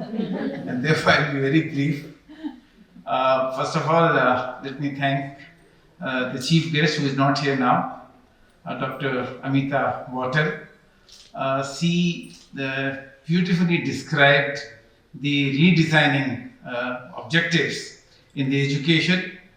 She described the diversity, she described the sustainability goals, she also described the disparity in the society, disparity of the resources, and she also said that what we have done in the name of redesigning, we should be rethinking on those issues, such as providing air-conditioned classroom to the schools. In fact, when we associate ourselves with a place, we say, "Hum yahan ki mitti mein khel ke bade hue hain." And now the children don't even have the playground because they have the air-conditioned classroom. So therefore, khel ke bade hone wali baat, that is also a misnomer now. And the kind of issues she raised are really a food for thought for all of us, and we must give attention to the issues she raised. I also thank Dr. Padma Srinivasan. She described the two issues that we have, digitalization and inclusiveness. In fact, it has been saying, people have been saying for a long time that the books which children carry, the bag is too heavy. And the one solution which was provided to lighten the burden, instead of books, provide them e-books. But then, as she said, too much of screen time is also not good. So we must have a redefinition of what is digitalization. Inclusiveness, thank you very much, Dr. Srinivasan, to even describe what is the inclusiveness in the class and how different type of people, different type of children could be there and how they have to be tackled. I also thank Mrs. Malvika Rai, Chairperson IILM, for sparing time and be with us. All the principals of the schools who have been shaping the future of thousands of children are here. Thank you very much for coming to this conference and sparing time. Our faculty members, staff of IILM, Vice Chancellor Mrs. Sujata Shahi, and the other faculty members who are present here. Thank you very much for attending this conference. It has really raised some vital issues and it has given us opportunity to rethink on those issues. Thank you very much for making this conference a success. Namaskar.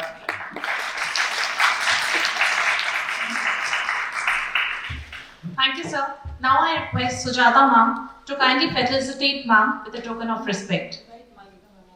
Yeah, please ma'am.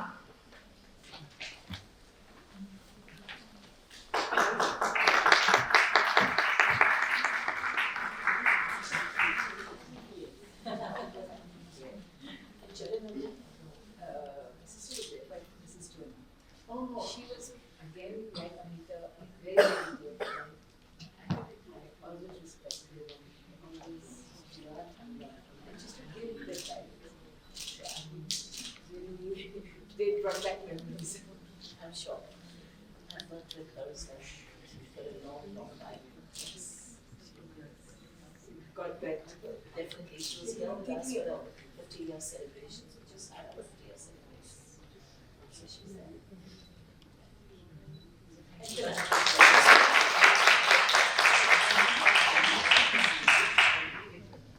Oh, that's really sweet.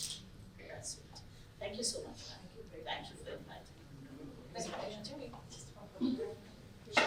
inviting me. It's all set together.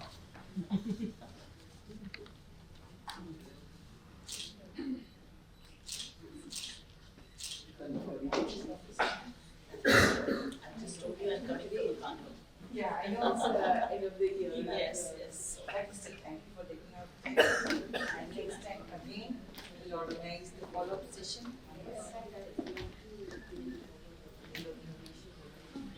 Yes. Which we have talked about. Yes. Yes. Definitely, we'll do that. Because we've done a lot of work on this. I can see that. Yes, okay. So I have a lot to say. But when she said stop, I stopped. Ma'am, we have other panelists. First panelists. So we all request you to join us for the high tea and we'll be back in right 10 minutes for the panel discussion 1. Thank you so much. Nice to meet you, ma'am.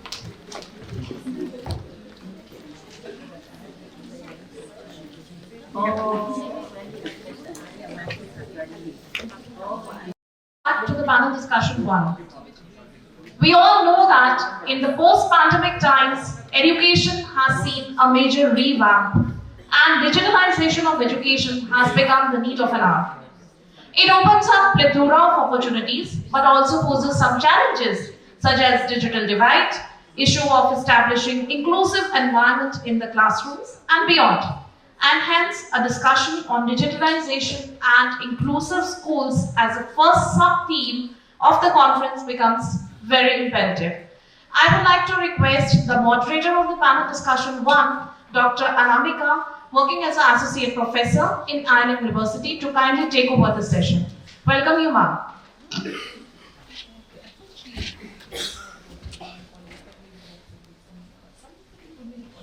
Thank you very much, Dr. Joshi. It was very kind of you to invite me on the stage. Now, I would like to extend a warm welcome to you all. A very good afternoon. And this session is going to be a very democratic session, and I would want my audiences to come up with questions, queries, inputs, comments, and make it a live session. So this is all I would like to request you all. And now I would like to request Ma'am, Ms. Sandeepa Rai, to come on the stage and take her seat.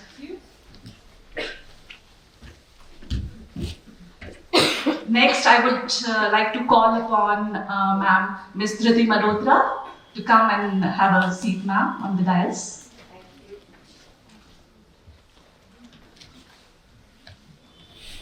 Can I request Ms. Nandita Mathur, ma'am, to come?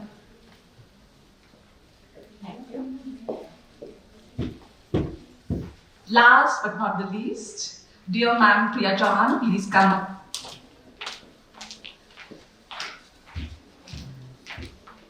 Can we all have a huge round of applause?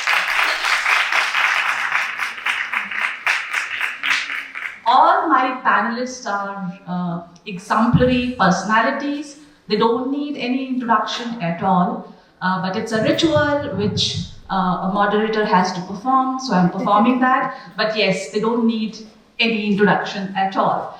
I would like to begin with Ma'am Rai. The order is not arranged in any particular manner, no hierarchy, nothing. It's just that the panel, the way we approached them, the way they said yes, in that order I'm referring to them.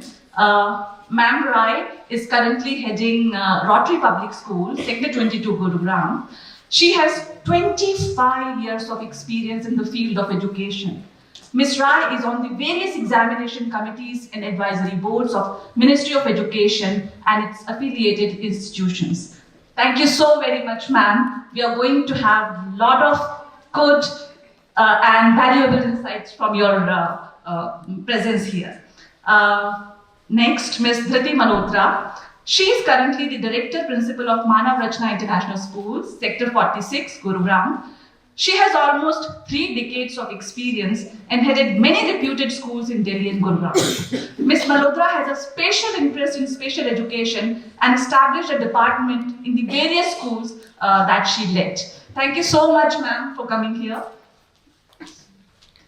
Ms. Nandita Mathur. Ms. Mathur is currently heading the Sun City School, Sector 5, Gurugram. She has more than 2 decades experience of teaching and leading the school education. She is a polyglot and speaks fluent Japanese. And I would like to request you, ma'am, to speak at least 2-3 sentences in Japanese during your comments or presentation. Thank you, ma'am, for coming and joining us here. Ms. Priya Chauhan. Ma'am is the principal of Mount Olympus School, Sector 79, Gurugram. She has a rich and varied experience of 2 decades in the domain of education. Her expertise lies in English and history, a unique and much sought after combination to become a successful school leader. So, thank you very much, my dear panelists, and I'm looking forward to a tantalizing session here. Lot of questions, lot of thinking. And I think, let me clear one more thing. The panel would function like this. I'll give you all 5 minutes.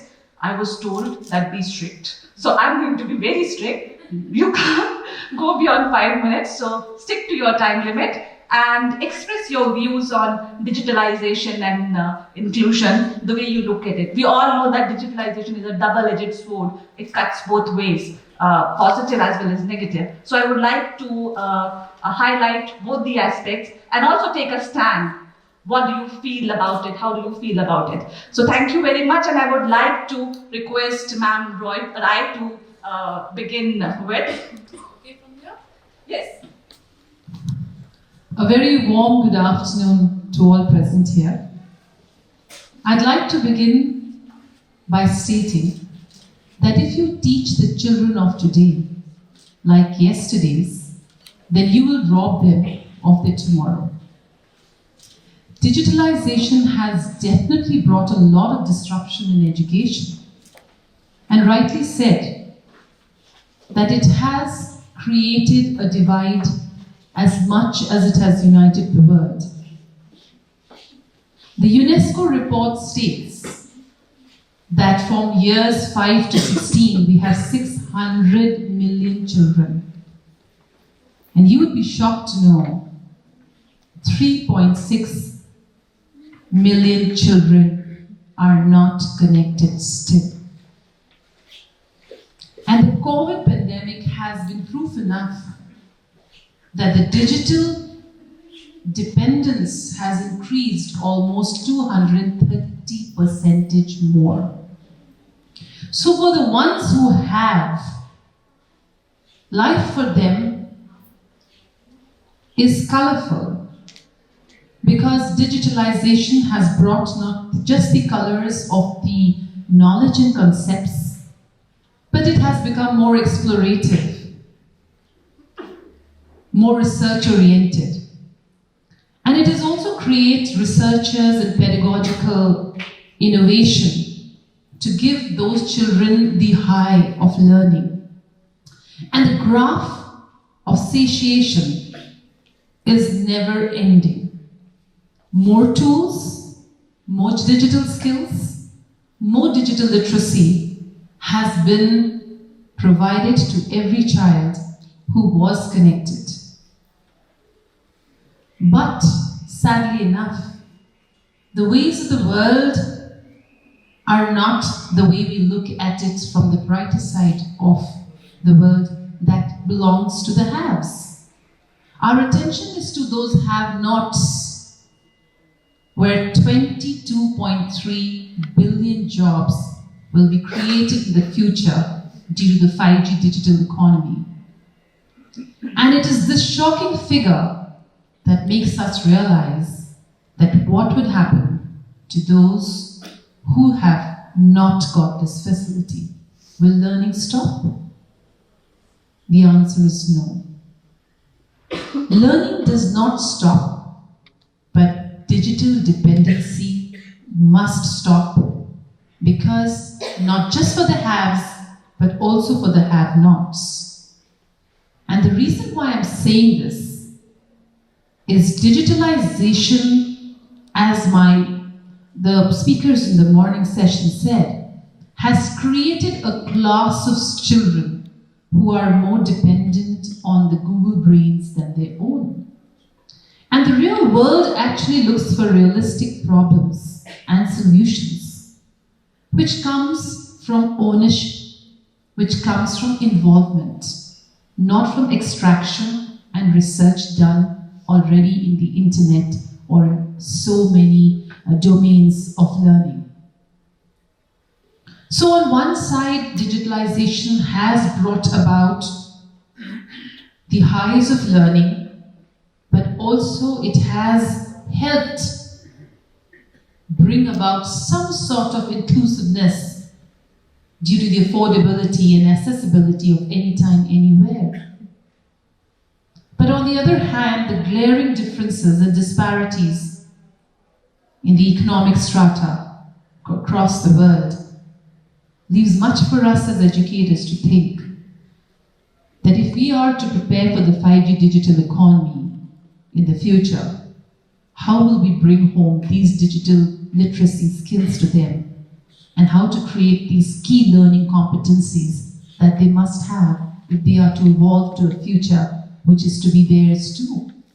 And that's where inclusiveness comes in. Eliminating them from this big picture is itself a crime, because inclusiveness is not a privilege, it is a right of all children. I was looking at a report of Ericsson, of people who have done and gone beyond the call of duty, where the Connect to Learn program has provided means of learning and digital technology to these unprovided. And if Ericsson can do that as a company, there are no dearth of philanthropists and good Samaritans in our society. And we as educators can also open our doors to our open resources, to our libraries that are digitalized, and also to our computer classes that are provided with Wi-Fi. Because it's just not the government or the global leaders of G20 summit who are going to sit and ponder how we're going to face these problems. What we can do as leaders and educators by providing them this opportunity of coming into the realms and the portals of school to be able to access what they can't dream of would be the beginning of change and the beginning of inclusiveness. So digitalization can be the dream of tomorrow, it can be the future, and India can be said to be the next superpower when we are able to bridge this gap and give everybody the same learning competencies and platform that they deserve to have. When we look beyond ethnicity, it's then we'll be able to break the geographical barriers and cultural barriers to put them all in a platform. Because for me, every child, no matter where he's born or to whom he's born, how he learns is very important. And digitalization is the answer about not what we learn, but about how we learn. Thank you so much. Thank you, ma'am, for being to the point and respecting the time limit. And I would like to highlight one thing, that right to education, access to education, quality. Thank you. Thank you, and I think it's good afternoon to all. I will not say warm because it is very cold, actually. And Sandeepa beautifully put across. We, as educators who've been in this field for such a long time, at least me, I have been there for almost 35 years now, and I've seen the shift of what it was 20 years, 30 years back, and what it is now. Earlier it was, we were taught what to think, right? The trend has changed. It is now how to think, right? We as educators are there to guide you, guide the students, guide everyone around as to how things have to move now. And I've been very fortunate because I have dealt from an age group 3+ child to a grade 12th child. I've taught all children. So that itself added a rich experience to my learning, if I may say so. Now, inclusivity is something which is very, very close to me. When I was heading a school here in Gurugram earlier, that is where probably that, I would not say love, but that intense feeling of doing something for children with special needs came into. And of course, I learned a lot there. And then when I joined the present school 15 years back, I was very, very keen that this section of children should never be left behind. Now, when we talk about inclusivity, we are not only looking at children with special needs, remember. There is inclusivity of a lot of other things. What are we now talking about? Skill education, right? Why cannot it be included, right? It could be a part of our learning process. So, inclusiveness is again one term which is very, very, very vast and has to be understood to be implemented. As far as digitalization goes, Sandeepa's put across beautifully how and why and where is it that we are going ahead, we are going on the right path, we feel, but what is it that still needs to be done? And yes, it is. Of course, we as private schools do not, kind of feel that kind of gap, but we certainly know that other schools which are in the rural areas are definitely where they're lagging behind. Digitalization had to happen, right? Should we thank COVID for bringing it early in our country? Is something that needs to be pondered on, because I remember maybe 4 years, 5 years back, were we this tech savvy that we are now? We were not. We at our age have learned a lot. You at your age, of course, have gone 100 times forward. Even a little child, I would not know the features of my telephone, but my granddaughter knows it. So this is what is evolving, right? And of course, if steered the right way, I think we can do wonders. And that is, again, I feel, the need of the hour. Thank you. Thank you, ma'am. I would like to highlight 2 points here. First is... Good afternoon, everyone. We would like to welcome our Chancellor, Mr. S.Y. Qureshi, sir, with us. Sir is a former Chief Election Commissioner of India and was the 17th Chief Election Commissioner. He previously held the position of Election Commissioner with the Election Commission of India. Welcome you, sir. Welcome, sir, and he's also the patron of our school. So you know when I'm speaking, what is behind me. Thank you for coming, sir. Sir, Founder, patron. yeah, just he was telling, I was coming with him, you know, he told me कि Rotary Public, I'm like, she's here. It sounds more like a family reunion. Anyway, thank you so much, Tuti ma'am, and you have broadened the notion of inclusion. We all think, by and large, people think that inclusion is related to children with special needs, but you have very rightly pointed out that there are different kinds of needs, and all students should feel included. So thank you very much for highlighting that. And now I would like to request Ma'am Mathur to reflect upon the theme, and let's see what she has to talk about. Over to you, ma'am. Good afternoon. Thank you, it's okay now. Very good afternoon to everybody. I think we've, so far, what I've heard, I think everybody agrees that digitalizing education is not a choice. It is the vital need of the hour. There can be no discussion about that per se. But at the same time, I think there has been a lot of debate about this digital educational divide that we've all witnessed around us. The onset of the pandemic, like Manir just pointed out, it hastened the process of digitalization. Rather, I feel it necessitated it.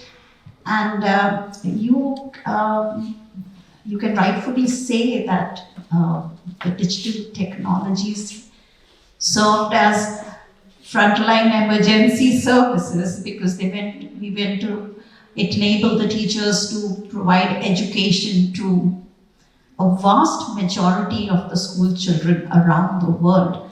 So definitely nobody can debate about the utility or even the power it places in an educator's hands.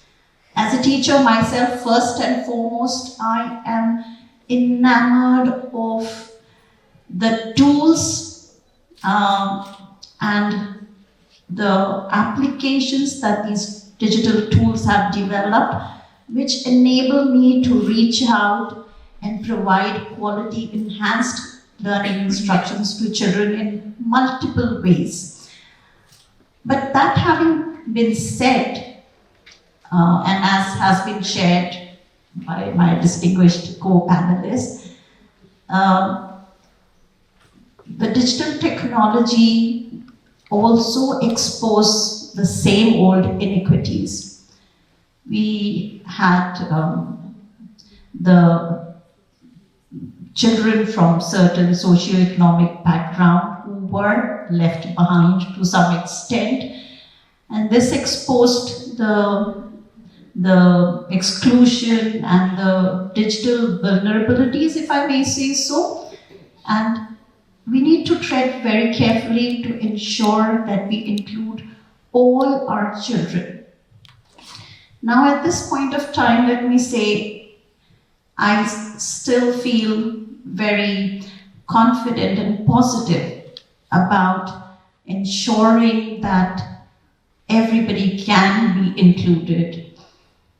I'm reminded of the hole in the wall experiment, which was conducted in 1990 or 1999, I'm not very sure. I wonder if some of the doctoral students who are there have worked on it or have researched on it, right? So that experiment by the Indian computer scientist very exemplified how even uneducated slum children who've had absolutely no access to education at that point were able to teach themselves and utilize that computer. So that hole in the wall was basically just one computer screen that had been put with no instructions whatsoever, no instructors or no teachers. And the slum children, they taught themselves. I think in a very, very short span of time, they were surfing the net, downloading files, and utilizing the technology very confidently. And if I may say so, as well as children who've been given the instructions and who had all the facilities at their disposal in regular schools. So this is what that gives me the confidence that if we provide even the barest possible amenities to our children, they can benefit. And definitely they have the right, it is their right not to be left out of this digital revolution.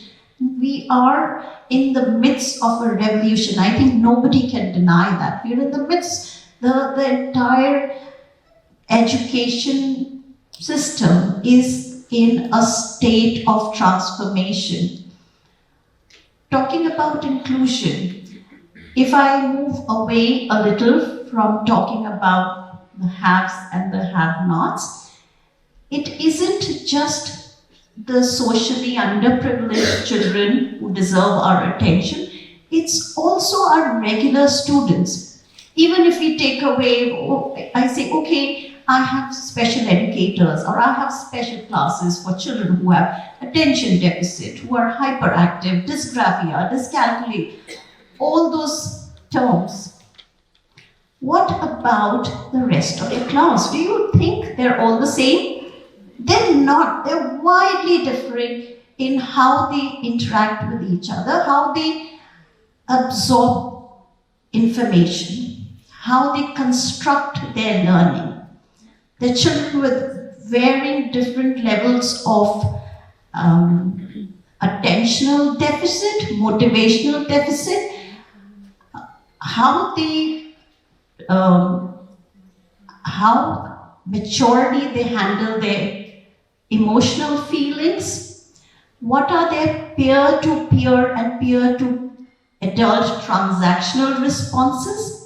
They differ so widely in their emotional makeup that to treat them as one homogeneous group would be the greatest mistake of all. And this is here that the digital tools at our disposal, and may I say that please check me if I'm rambling, the digital tools at our disposal offer us a variety of ways in which we can reach out to them, and I will definitely speak about those in a while now, but suffice to say that it would be foolish for us to turn our back on this opportunity which has presented itself to us, and we must definitely make the most of incorporating it in our system, in our curriculum, in our syllabus, and definitely in all the government policies so that we can promote it and take it to the very last child. Thank you.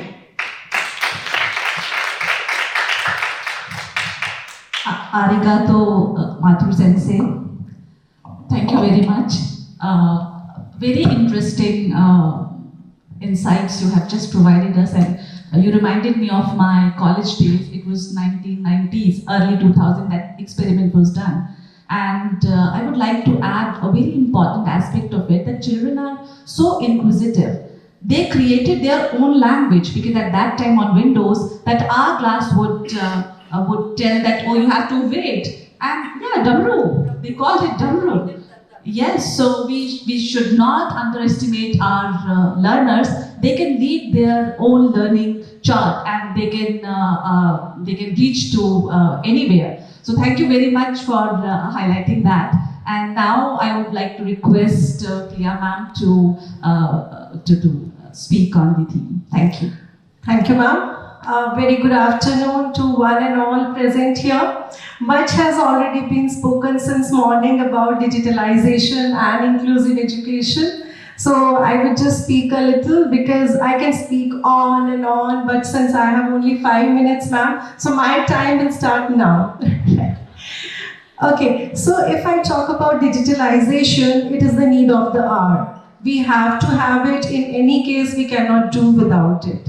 If we talk about the students, you must have seen that since COVID has happened, children have used it so well. Then even if we talk about teachers, do you ma'am remember our days when we have done our BEds and all, when we started teaching, what did we have as resources? What all did we have? Hardly what we have learned in BEd, or just a few books. Now, at the hand of the disposal of teachers, we have such large and abundant stuff that they can research, they can give it to their kids, they can give it to their students, and they can use various apps and websites like Kahoot, Flash. So a lot of stuff is available for the teachers to use. So there is no denying the fact that digitalization has to happen and we have to use it. Yes, when it comes to the disadvantages of it, when we say the children throughout the day for 10 hours, 12 hours. Okay, how many students I have here? Do we have some students also here? Can you please raise hands? Or are we all teachers and principals? Okay, so can I ask one question to you? The boy sitting at the back, the handsome one? Yeah. Okay, tell me, for how long do you remain on your digital tools? Whole day? Okay. And so, can you tell me whose fault is this? Whose fault is this? Sorry? Yeah. Your mistake? And since, what's your age? 21. So that means he's still a child? Do you agree? If we compare as our age, he's still a child. So that means somewhere we as teachers or the parents are lacking in guiding the kids. Right? We have devised something for their benefit, for our benefit, but if they are not able to use it judicially, wherein they have to use their eyes, their body throughout the day, can we not even guide them? So I believe that it is the failure of teachers and as the parent that throughout the day the kids are on devices and they do not know how to use them justifiably. So let us guide them properly and use digitalization. Now if we come to inclusive education, again a lot has already been said. When we talk about inclusive community, we talk about transgenders, we talk about females, we talk about children with CWSN. So obviously they need a lot of help and we are there to help them, and even in NEP also a lot has been said. But yes, of course, we don't need only a counselor or a special educator in the school. We need all the teachers who are trained thoroughly, properly. So do you think we are properly equipped as teachers? If I have a team of teachers or 100 teachers, do you think, the kids, for example, those who have learning disabilities, we can make out fine, those children have learning disabilities, but as Ben said, there are not many children in the class, those who need that. Each child is different. If I have 30 children in the class, all 30 children are different. So just one special educator and counselor cannot do that. So proper training has to happen for the teachers. And one more thing here, if I talk about inclusive education, we talk about females also, isn't it? So the kind of schools that we all are in, I'm sorry, only those who are sitting here, the kind of private schools or any schools we are dealing in, Do you think really now we need female inclusive education especially? Do you believe so? This is my question to one and all. How many boys are sitting here? How many boys? Can you please raise your hands? Raise your hands properly, come on. Yeah, a few. Okay, so I asked the boys, do you really feel that females and girls these days, they actually, and the kind of schools and colleges we are studying in, they need inclusive education, beti bachao, beti padhao? Okay, so this inclusive education, when we talk about inclusive education, we have to understand that we are not talking about the schools and colleges we are sitting in, or those who are sitting in this hall. So it is about the schools, those who are in rural areas, the backward areas. So everything has to be taken care of properly. These days I feel rather boys are at a loss. So every time girls, they come forward, and at times then boys feel left out. So at some point of time, that point should also be taken, that while we talk about inclusiveness of girls, boys should also not be left behind, because they are equal part of our society. Thank you very much. Yes. I have a question. So, ma'am, we are talking about equality, but you see, male members do become chefs, but in Delhi University, Lady Ribbon and Institute of Home Economics is only for girls, not for boys.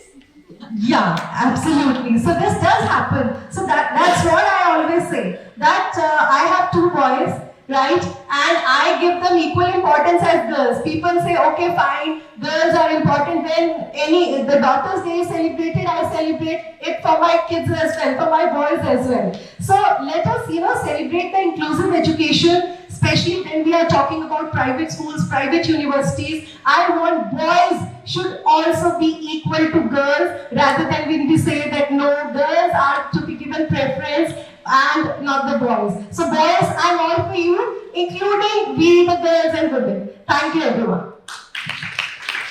Thank you, Priya ma'am, for initiating this debate. Now we are into that now boy feels left out and girls have taken all the space. So historically we are deprived, one must accept that. So yes, the struggle will continue, and I would like to say that instead of talking about equality, let's focus on fairness, and irrespective of gender, caste, color, creed, religion. So fairness should be our standard. And thank you so very much for bringing out both inclusion and digitalization.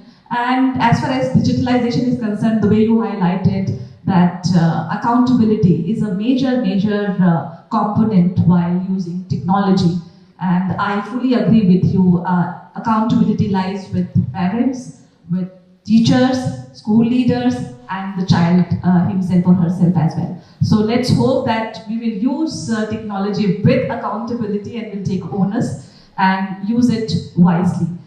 Now I would like to proceed to my audiences, and if you have any questions, would you like to ask? Yeah.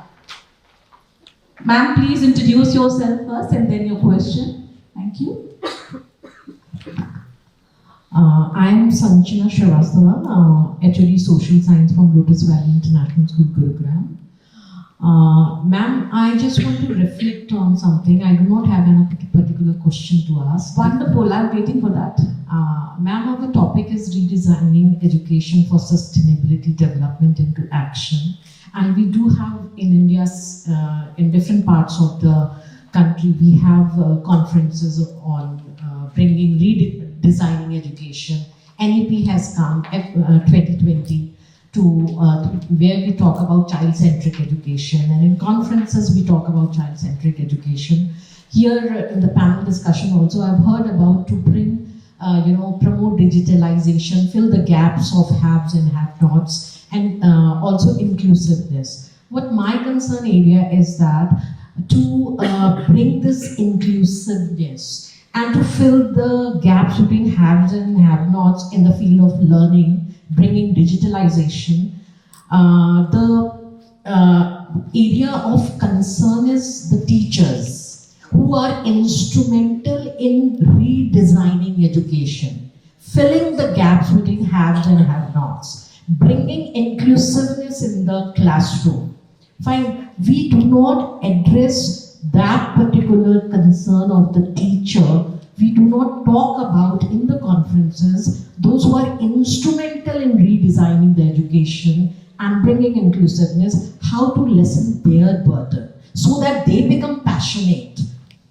There is lack of passion in our teachers because we see that bringing holistic development in the students, in any education system, institution, we focus on holistic development. But how to bring that? Who is instrumental? Not the curriculum, not NEP, not the principals, but it is the teachers who redesign curriculum and practice pedagogies in the classroom. So how we are mechanically being used as a machine to bring holistic development, and in the name of holistic development, I think so, the problems of the teachers, their burden, to reduce the burden of the learners, the teachers' burden should be listened, should be addressed, then only the root problem of bringing inclusiveness with passion can come in the classrooms. That's my. I'd like to add a comment to you. I'm sorry, but the word burden, as you say, and is not what a teacher must take her task to be. If you are in the ring and you are supposed to bring a change, as in progressive change in the child's mindset, it is only the teacher who is aware and should be mindful of the learning styles of every person who is in with her. And having been the designer of your curriculum, you must ensure that while you are designing, none of your efforts is done in such a way that brings differences amongst them and, as you call yourself, burdened and brings struggle to you. So education is not about taking a burden. Education is more about liberating yourself and uplifting. And I don't think the word burden will add any more happiness to a teacher. I'm sorry for using from this. I'm sorry for interrupting. I'm sorry for using the term burden, but that workload, if you see that multitasking, in the name of multitasking, in bringing, that's why my concern is we don't address that issue from where the change has to be brought. You talk to the teacher community. It's not about my education institution. I'm not representing, I'm representing the teacher community. I've been interacting with my teacher in different institutions. To create passion in them, we need to address their concern areas also. We do have conferences on bringing, redesigning, just 1 minute, redesigning education, how to bring that. You work on training of the teachers, how to train them, how to make them passionate. So their concerns, some conferences should be held to address this issue from where the beginning has to start.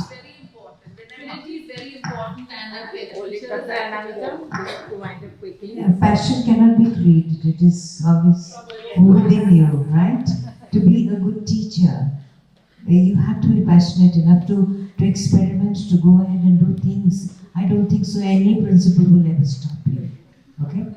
No, I think she's very quality teacher. Do I have 1 minute? Yeah, 1 minute. Ma'am, one by one, let ma'am complete. And after that, we'll continue. May I know your good name, please? The teacher of Lotus Valley? Sanjana ma'am. Sanjana ma'am. Yeah, Sanjana ma'am, as you said that usually in the conferences no one talks about it. Let me tell you, I had in one of the conferences last time when I went for Gurugram moms. This was one of the topics that I had even raised, ma'am, and since you all dignitaries are here, actually what she means to say is, for example, if I talk about the syllabus of 9 to 12, why I am talking here is because we have such dignitaries here, because they are the people who can raise this voice to CBSE also, right? So if I talk about passion, ma'am, passion is not something that you can create in all the 100% teachers, right? Passion is something which is inbuilt. Okay, so if you have 100 teachers, you might have 20 passionate teachers, but all 100 teachers cannot be made passionate. So even if you talk about the ratio, a general ratio, which management and all the researchers say, that all the people, those who work in any of the firms, any of the industry, the ratio is 80 to 20. So 20% people, they work for their passion, 80% people, they don't work for their passion, they just work for the sake of money. So when we talk about the syllabus of 9th and 10th, I will 9th to 12th, I will not cover rest of the classes. The syllabus is too much that teachers are just in a race, in the rat race of completing the syllabus instead of focusing on the children development individually. And I too agree with this, and I want the dignitaries to present it to CBSE that can this content be reduced to the extent that actual learning happens instead of rote learning. So if I talk about the syllabus of 10 social science or science, can you see how many chapters we have it in? So when we talk about quality education, that is so true that if the burden is reduced a little, I will use this word, yes, burden of syllabus, of curriculum, that you have to finish the syllabus in this particular span of time, and teachers are just rushing for the completion of syllabus. They want to show me, ma'am, we have completed this on time. I do not know whether my children are actually learning it or not. Okay. Okay, so that would be the last intervention. Thank you. I'll do it very quickly. So I'm not going to touch upon the points that have already been addressed right now. I just want to share this very interesting terminology I came across recently, and this is digital natives and digital immigrants. So our children are digital natives. They're very comfortable in the digital world, much more than we can ever hope to be. And as I'm sure you've guessed by now, we are the digital immigrants, because we will take a lot of time to assimilate in this new space that has been created, and it might take many more years. So the thing is that we understand that we are not at par with our children. The point is not to outdo them. That's absolutely all right. It's just that we require a shift in how we approach the issue, a change in our mindset, a change in our attitude. And over here, I'll offer you a practical tip. Why not ask the children to help you? Though I head the school, I remain, like I mentioned before, first and foremost at heart, I'm a teacher, and I continue to teach. And I'm very happy when my children step forward and say, "Ma'am, we'll do this, we'll take over." Put your children in charge of their education. Empower them. And you will find that they will learn better when they're actively involved. They can teach each other. They can construct their own learning. And they can help you with all your digital related, all your technology related issues. I can never hope to be, I admit it very candidly, I can never hope to have that kind of confidence while dealing with all the apps and social media the way my children. And let me share that I head a primary school, so my children are quite young, but they are years ahead of me in how they utilize technology. And one, if I may have the permission, one more sentence, that unfortunately all their expertise and all their engagement with the digital world and the media is unfortunately not being utilized for education. It's being utilized for all other purposes except education. And that is where the concern is. That is what we as educators, as leaders, we need to steer them back so that they use their expertise to assist their learning rather than this young man over here said, I really do not know how you're, if you're using technology all the while, what are you using it for? Is it to further your studies, your research, or is it just for entertainment purposes? Thank you, ma'am. But I'll end over there. Thank you so much. Thank you so much, and I would like to thank all my panelists from the bottom of my heart for being here and sharing your great insight.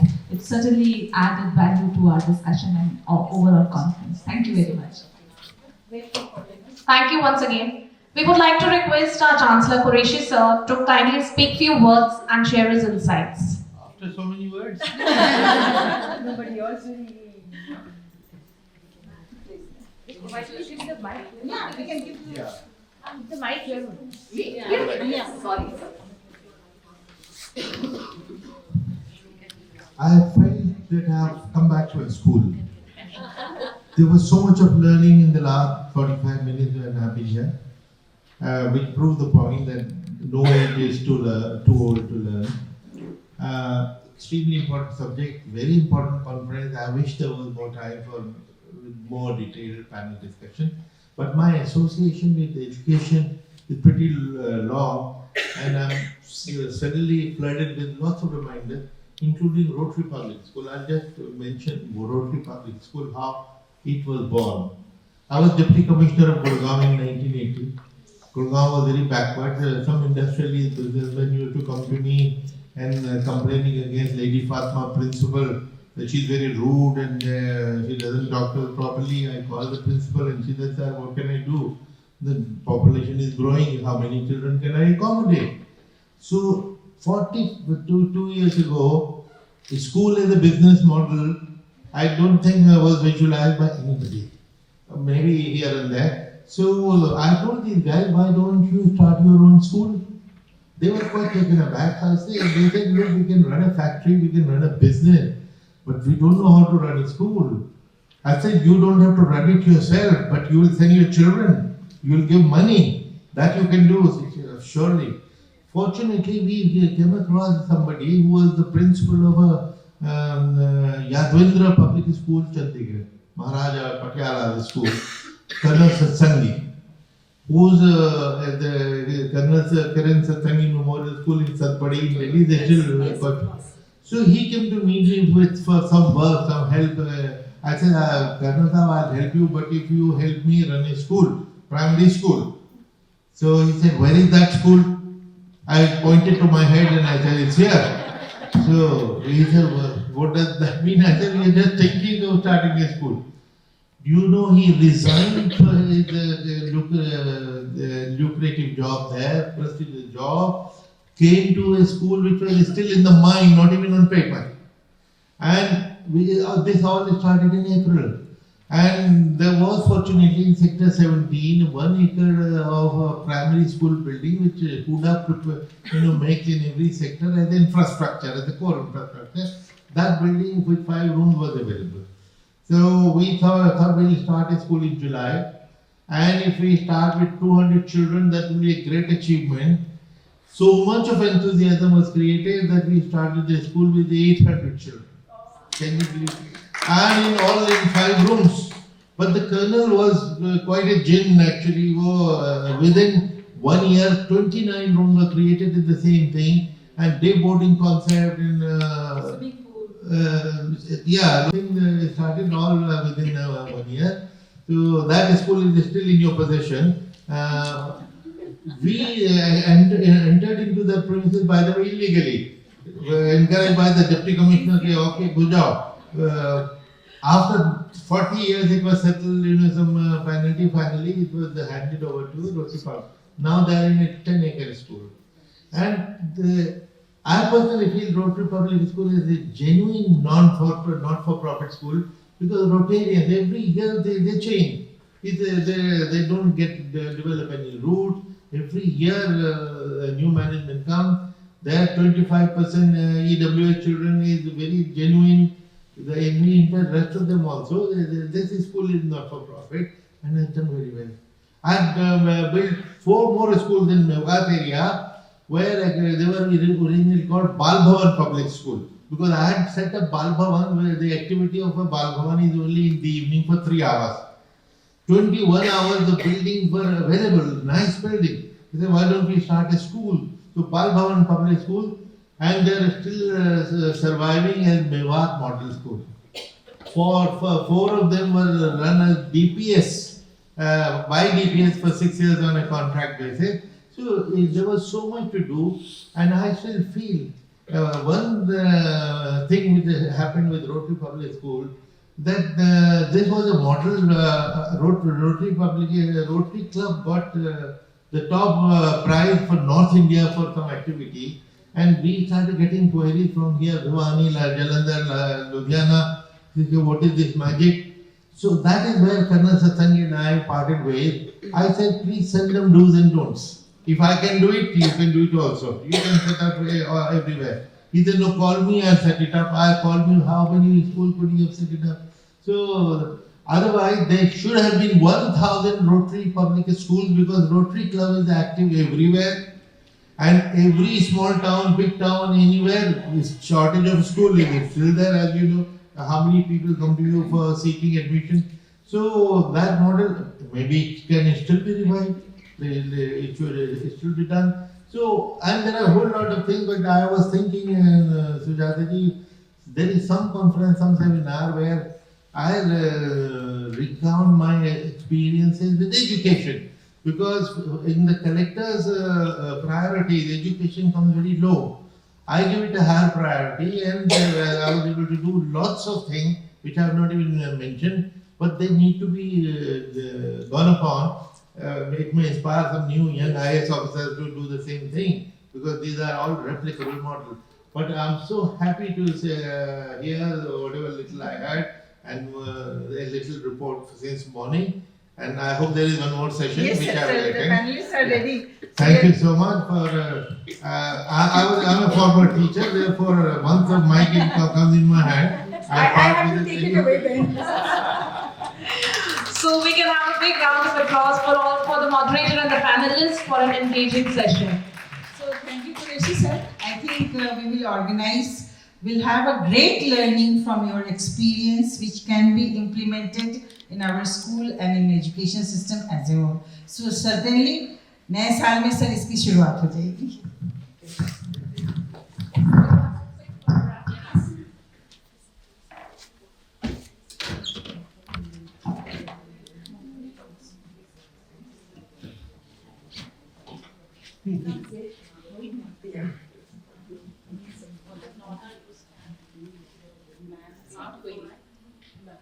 Come, ma'am, please come. Please join us. Please join us. We'd like to take the snap first with you, then we'll take what you have to give. I'm actually privileged to have this.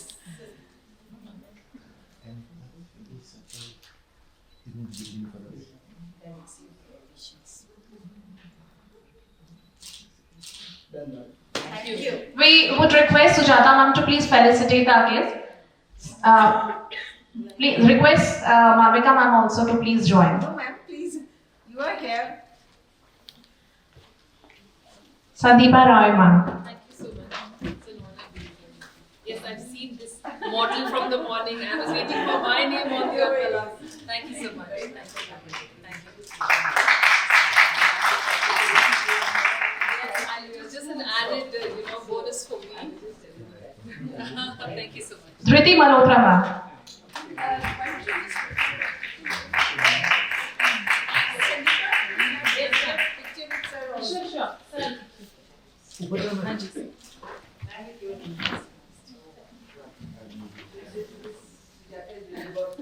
Nandita Mathur ma'am.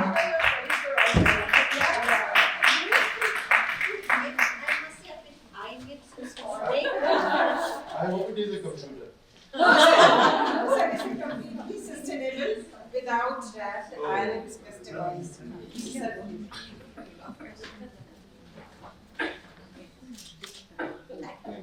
Priya Chauhan ma'am.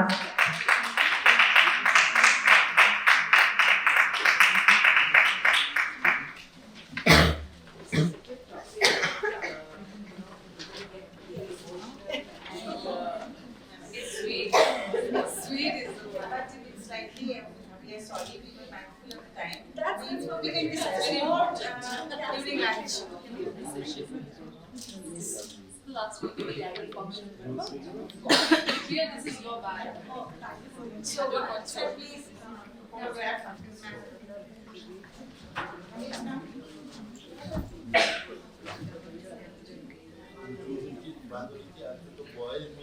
Reservation.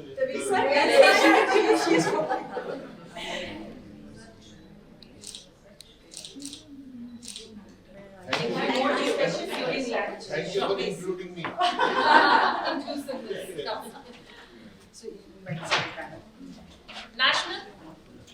National Education Policy 2020 envisions a continuum of education from early childhood to secondary education, along with developing foundational literacy, numeracy, and 21st century thinking skills among students of all ages. This requires an overhauling of school curriculum with assessment, especially at the foundational stage. In this backdrop, the views of experts become critical given their long and in-depth experiences with the school education, and hence a discussion on the second theme would explore the scope of restructuring of curriculum along with assessment to attain the specific learning outcomes. With this, I request Ms. Aditi Mishra ma'am, Principal, DPS School, Gurugram, on the stage. Aditi Mishra ma'am will be the moderator of the panel discussion too.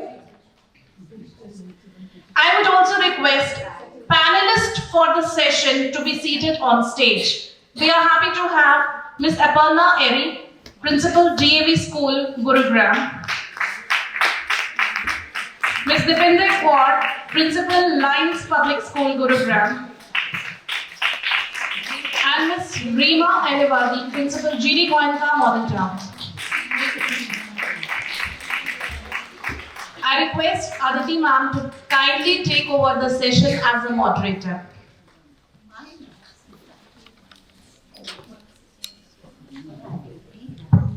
A very good morning to all of you. Is it still morning or afternoon now? Please, good afternoon. We had a very interesting session one, and I was very intrigued with the conversation around teachers, teaching, burden, passion, compassion.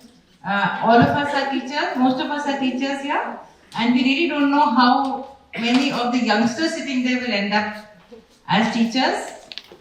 For me, there's nothing more rewarding, there's nothing more fun, and there's nothing more enriching. Just an afterthought for all of you who are still wondering what to do after college. I'd like to welcome my erudite panel, all good friends. I'm meeting Reema ma'am for the first time, but Aparna ma'am and Dipinder and I have been colleagues for a long, long time. We understand what the NEP means. We understand what changes the NEP wishes to envisage in the teaching learning system. We also understand that at the grassroots level, a lot of changes have been brought in. Because honestly, and I don't tire of saying this again and again, that if we don't change the way we teach, we cannot reach the goals that have been set out to be reached. Even today, if we have some teachers who are unfortunately teaching the way they were taught years and years ago, then how are we preparing our children for a tomorrow, a different future? So we have to translate a future. We have to translate, we have to redefine the curriculum the way it needs to be done. So our theme for today is sustainability, which is one of my most favorite topics. I've had the honor of speaking at this auditorium about a month ago on sustainability and what it means for a common person who is not an expert, has not done a doctorate in sustainability, but just lives a sustainable life. So I'll begin my questions with my panel. And my first question will have a 1 or 2 minute answer about what sustainability means to you as a principal, as a mother, as a teacher. I'll begin with you, Aparna.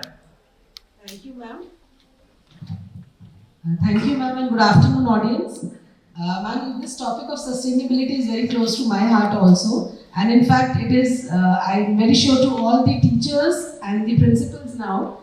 And when we talk of sustainability, in simple terms, what do we understand? You know, it is talking about myself, about the present right now, but not at the cost of the future. What we have been doing till now, when I compare with sir, I would like to add that I am also a student of Lady Fatima from Gurugram, and I was in grade 6th or 7th when Rotary Public School started. And I have also seen it grow very closely. So I'm just comparing it with the times that what were we doing earlier? When we were kids, we were all concerned about our present. What do we want right now? And we were never bothered what is going to happen to our future generations. So when we talk of sustainability, it is taking care of that future part also. And as schools, as part of NEP, it is something which is not a separate curriculum. It is, you know, incorporated in our curriculum in all these subjects. And in fact, it is like providing, I would say, beyond life skills to our children. Thank you, Aparna. Dipender, over to you. Thank you, ma'am, and a very good afternoon to all of you sitting here. Like Aparna ma'am just now said, what is sustainability? According to me, sustainability, like the typical dictionary meaning is to nurture, to support, and to give the right support at the right time. And the first, when I hear this word, the first visual that comes to my mind is of a potter with clay in his hands. So just as a potter takes all due care at different stages to make a pot, so same way sustainability education is supposed to be, according to me. And we have to have all organizational culture in place so that we can nurture, give the right support to the child for eternity, I feel. So that is what I believe in sustainability. Thank you. Thank you, Dipender. Rima, over to you.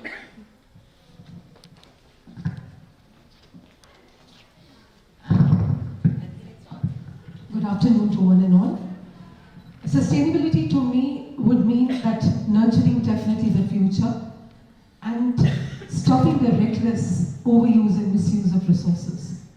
And aligning it with education, I think we cannot do something big overnight, but right now it is definitely in the hands of educators and the teachers to change the mindset of the students and also the other stakeholders like the parents, so that they become the drivers of change and they are able to understand the tenets of sustainability in the best possible manner. Thank you.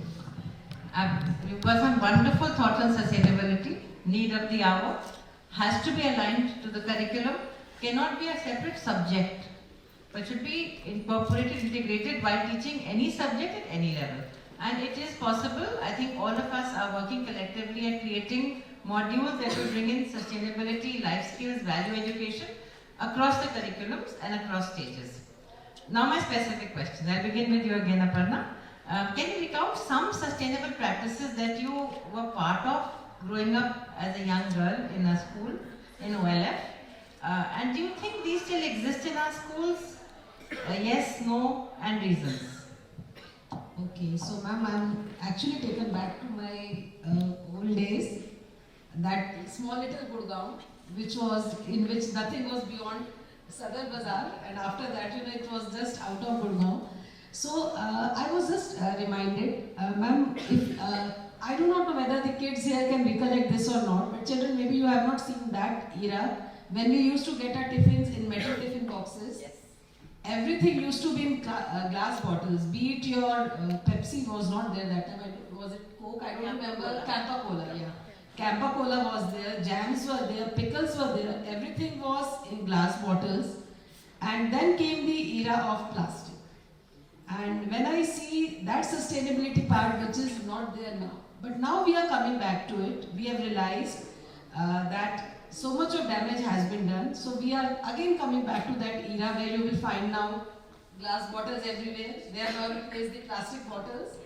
And metal boxes are again back. All the children, they feel shy carrying them now.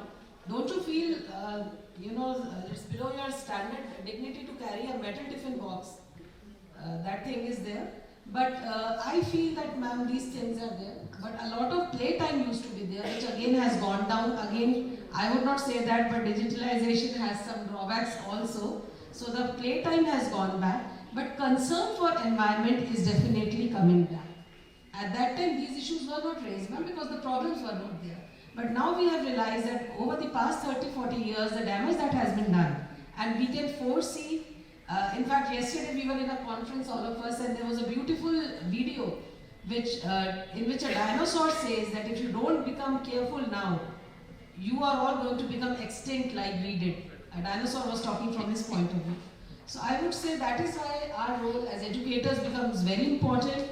And most of the schools are taking up this topic of sustainability, but I'm not sure of small towns. We want that this project should be a big project which should be taken across different corners of the nation. Thank you, Aparna. While you're talking about, you touched upon the digitalization and how it's taking children away from physicality of playing. I would have a suggestion for all those who are educators here or parents or even young people, you have cousins, brothers, sisters. Why not use your device to also track how much physical activity you do? It does count steps. What is your heart rate? How healthy are you? What is your BMI? I think you can, it's how you use everything. I mean, everything is there for you to use. There's a television everywhere. When the lockdown started, there was a huge effort to send out lessons to villages through Diksha and Swayam. But you still had the Chopal playing some Chitrahar song or some silly inane movie. So how you use whatever is in your hand is what is important. You can't just wash it away and say that there is a device and that's what is keeping me away from playing. Use the device to play, use the device to count what you are playing and to see how your health is being tracked on that. Dipinda, my question to you, as a practitioner, as a teacher and as a principal, how do we include sustainability in the curriculum and the ideology of primary school? Because now the whole system is being reworked, we don't want children to have too many books. So how do these ideas get planted? Because what you plant at that age, 3, 4, 5, will stay for life. It's not going to be forgotten. So what practices do you think you can include in your curriculum, if you could share with all of us educators?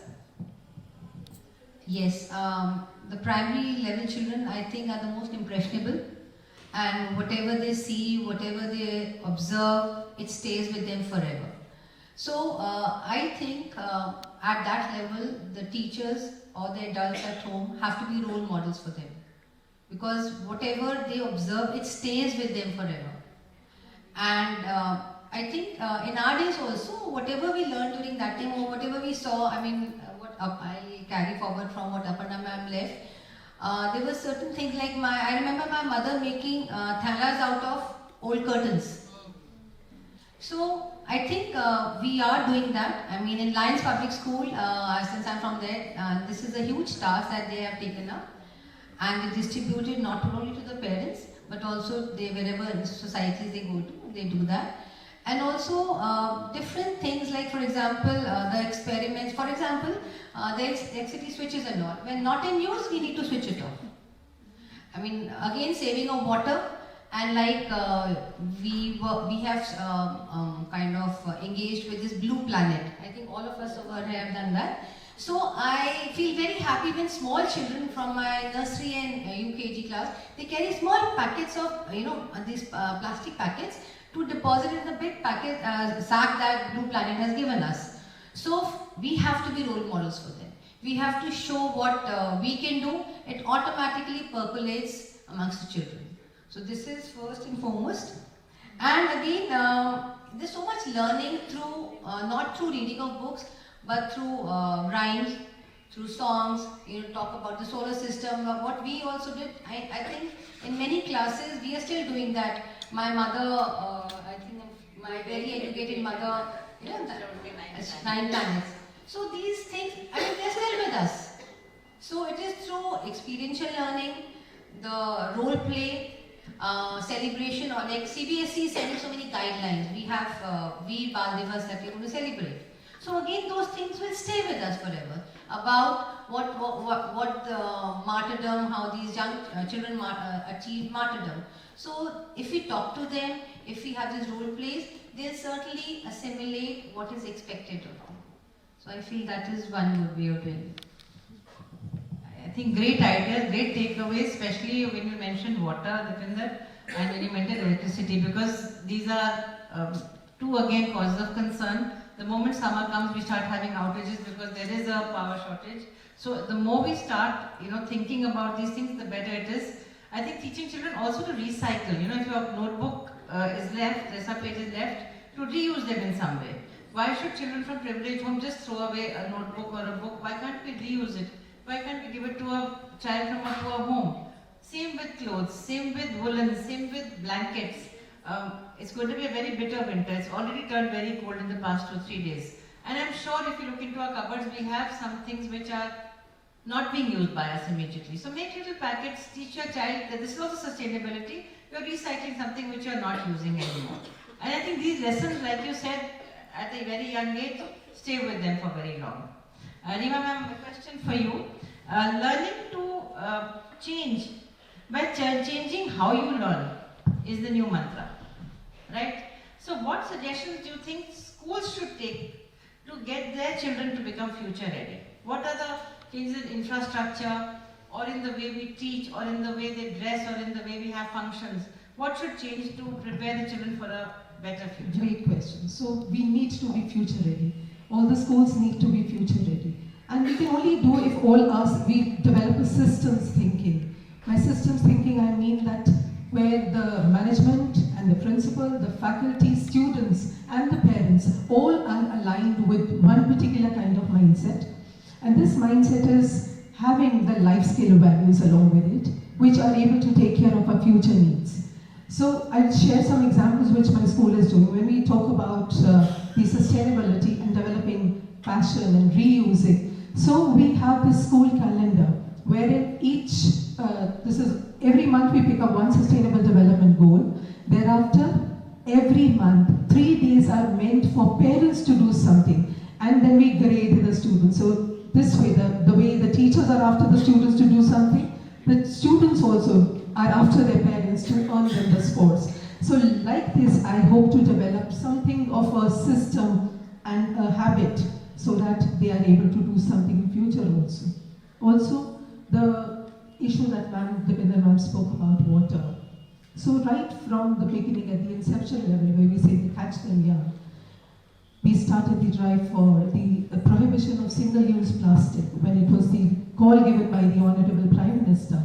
So everywhere, not just in schools, the children went out in the vicinity, spoken to the residents and made sure that they do not use the plastics for a longer period of time.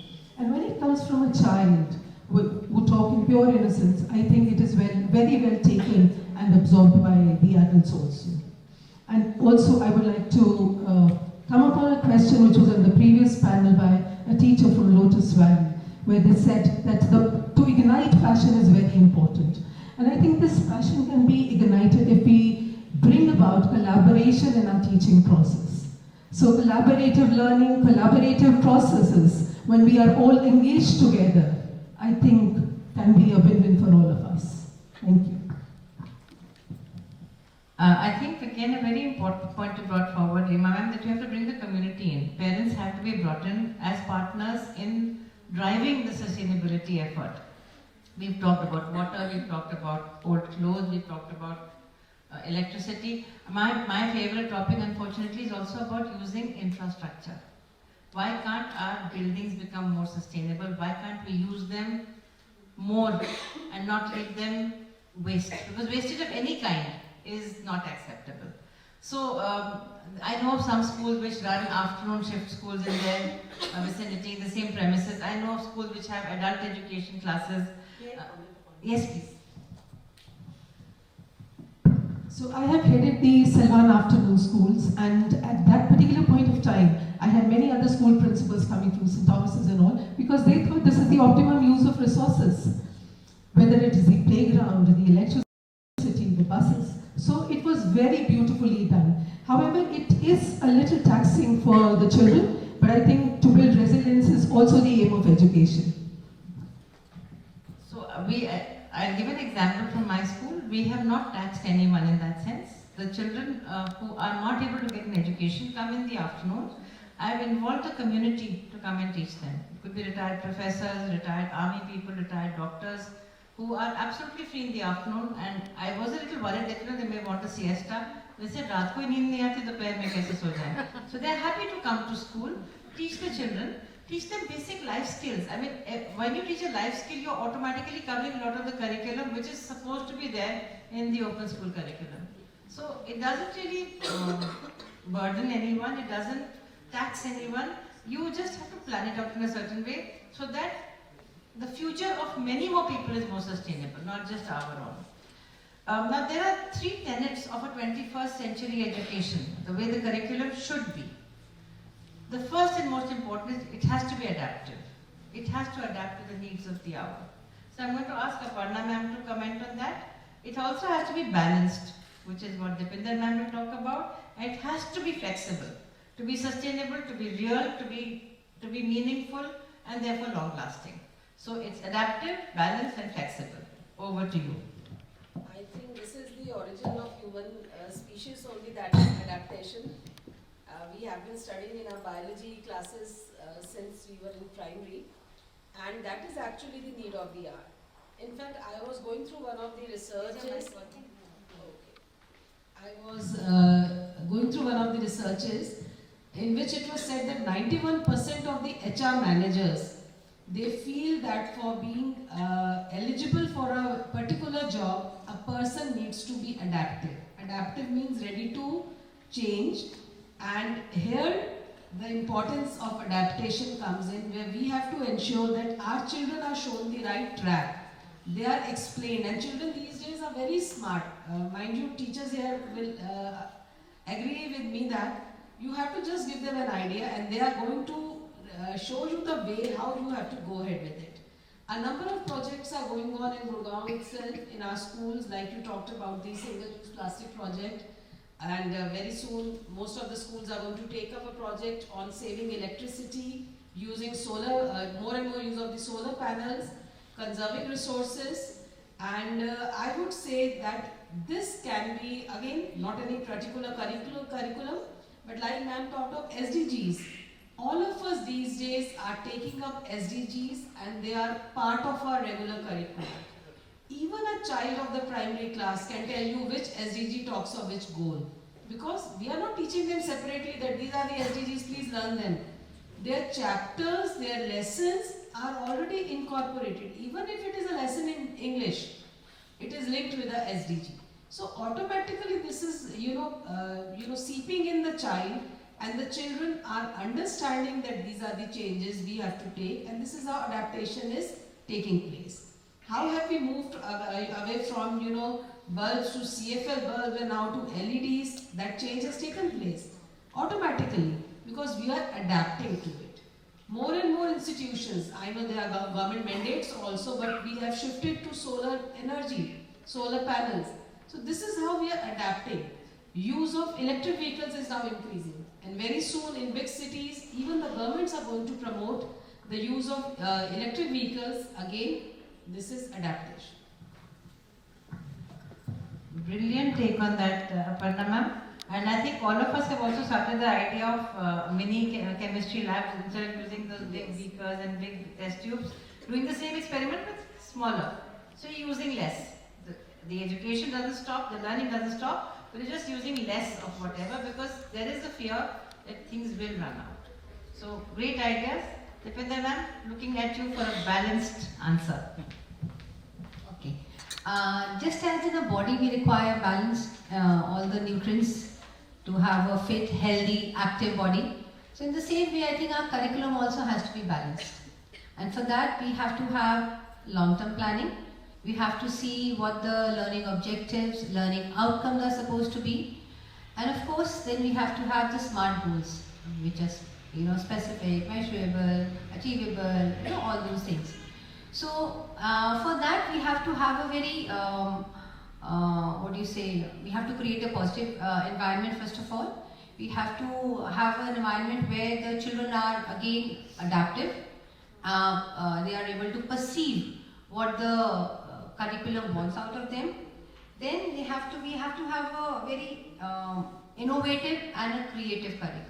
That is, again, these are very important ingredients for a balanced curriculum. I also feel the parental involvement in today's scenario is again very important because they have to know what the child is doing. The same way we also as educators feel we should know what the child is doing at home because that is how the holistic, report card is also developed. It's only when we get to know everything. So that is again very important. And the different domains have to be looked into. Only then we can have a very balanced curriculum in our lives. Thank you. I think, may I add one more thing, Dipendra ma'am, that traditionally there has been this almost crazy race for doing only science. So somewhere balancing it with what is required, design thinking, liberal arts, teaching the children more soft skills is much more important. I heard a speaker a few weeks ago saying that we have more than 18 million children on the globe but they're chasing only 4 careers. What's going to happen to the rest? What will happen to the world? So there has to be that balance. In a new age curriculum, if you're looking at adaptation, if you're looking at moving ahead, be getting future ready like the rest of the world, then our curriculum has to become adaptive, like you said, and balanced, so that the child grows up with a balanced view and not believing that it's only maths, science, which is important, and everything else can just take a walk. Over to you, Rima ma'am, for the flexible part. After the balanced curriculum and the adaptive approach, I think flexibility, there is a very thin line, and it is more inward looking in the sense that it is more intrinsic. Children are very vocal. They have seen the paradigm shift in the education and also in the societal sector. So the old, as ma'am very correctly said, the old age jobs may not be very relevant in the future. The new age careers are already on the threshold, and children are already opting for them. So if they have to opt for them, the schools are on a roadmap through the new education policy. It is for the higher education sectors now to be aligned with the schools and carry them forward, so that the children have more opportunities in terms of careers and job opportunities. I think this is what the flexibility would mean to me. And the world is talking about the artificial intelligence and many other things. So it is no longer restricted to various labs. It is all there, hands-on, do it yourself, so that you can bring it to value in ground reality. Thank you, Rima ma'am. So actually you picked up a very important point, that we don't know what the future holds. We don't know what jobs are going to be there 10 years from now. The jobs that exist now we hadn't thought about 10 years ago. So what is the main thing we want to teach our children? Exactly what you said, they have to be adaptive, they have to be flexible, and they have to be balanced. If we are able to ingrain these 3 very important qualities, we've got them future ready. Now coming back to the curriculum, because that is our main theme about sustainability and the curriculum. For a sustainable curriculum, when you make the basic framework, again there are 3 basic things that come to light. One is the knowledge bit of it, what to teach and how much to teach. That Dipinda ma'am I'll ask you to talk about. Skills which we hadn't talked about. This connection between the head, the heart and the hand had not been spoken about for the longest time. So that I will ask Aparna ma'am to talk about. And again something which is unfortunately got forgotten over the years, character. I will request Rima ma'am to speak about. So I've been given this knowledge thing. So knowledge is basically facts. So I mean, when we know about facts, we know we are confident about it. We are able to, there is ample reasoning, there is analyzing based on all these facts.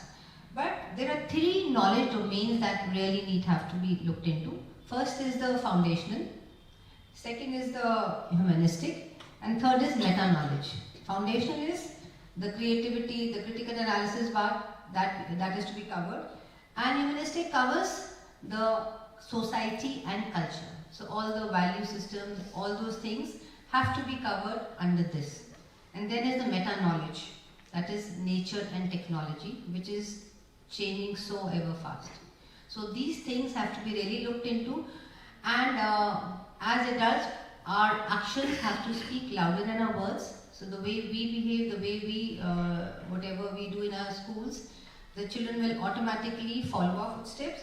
And it is for a better human being, for a happier human being, so that we can have the desired society.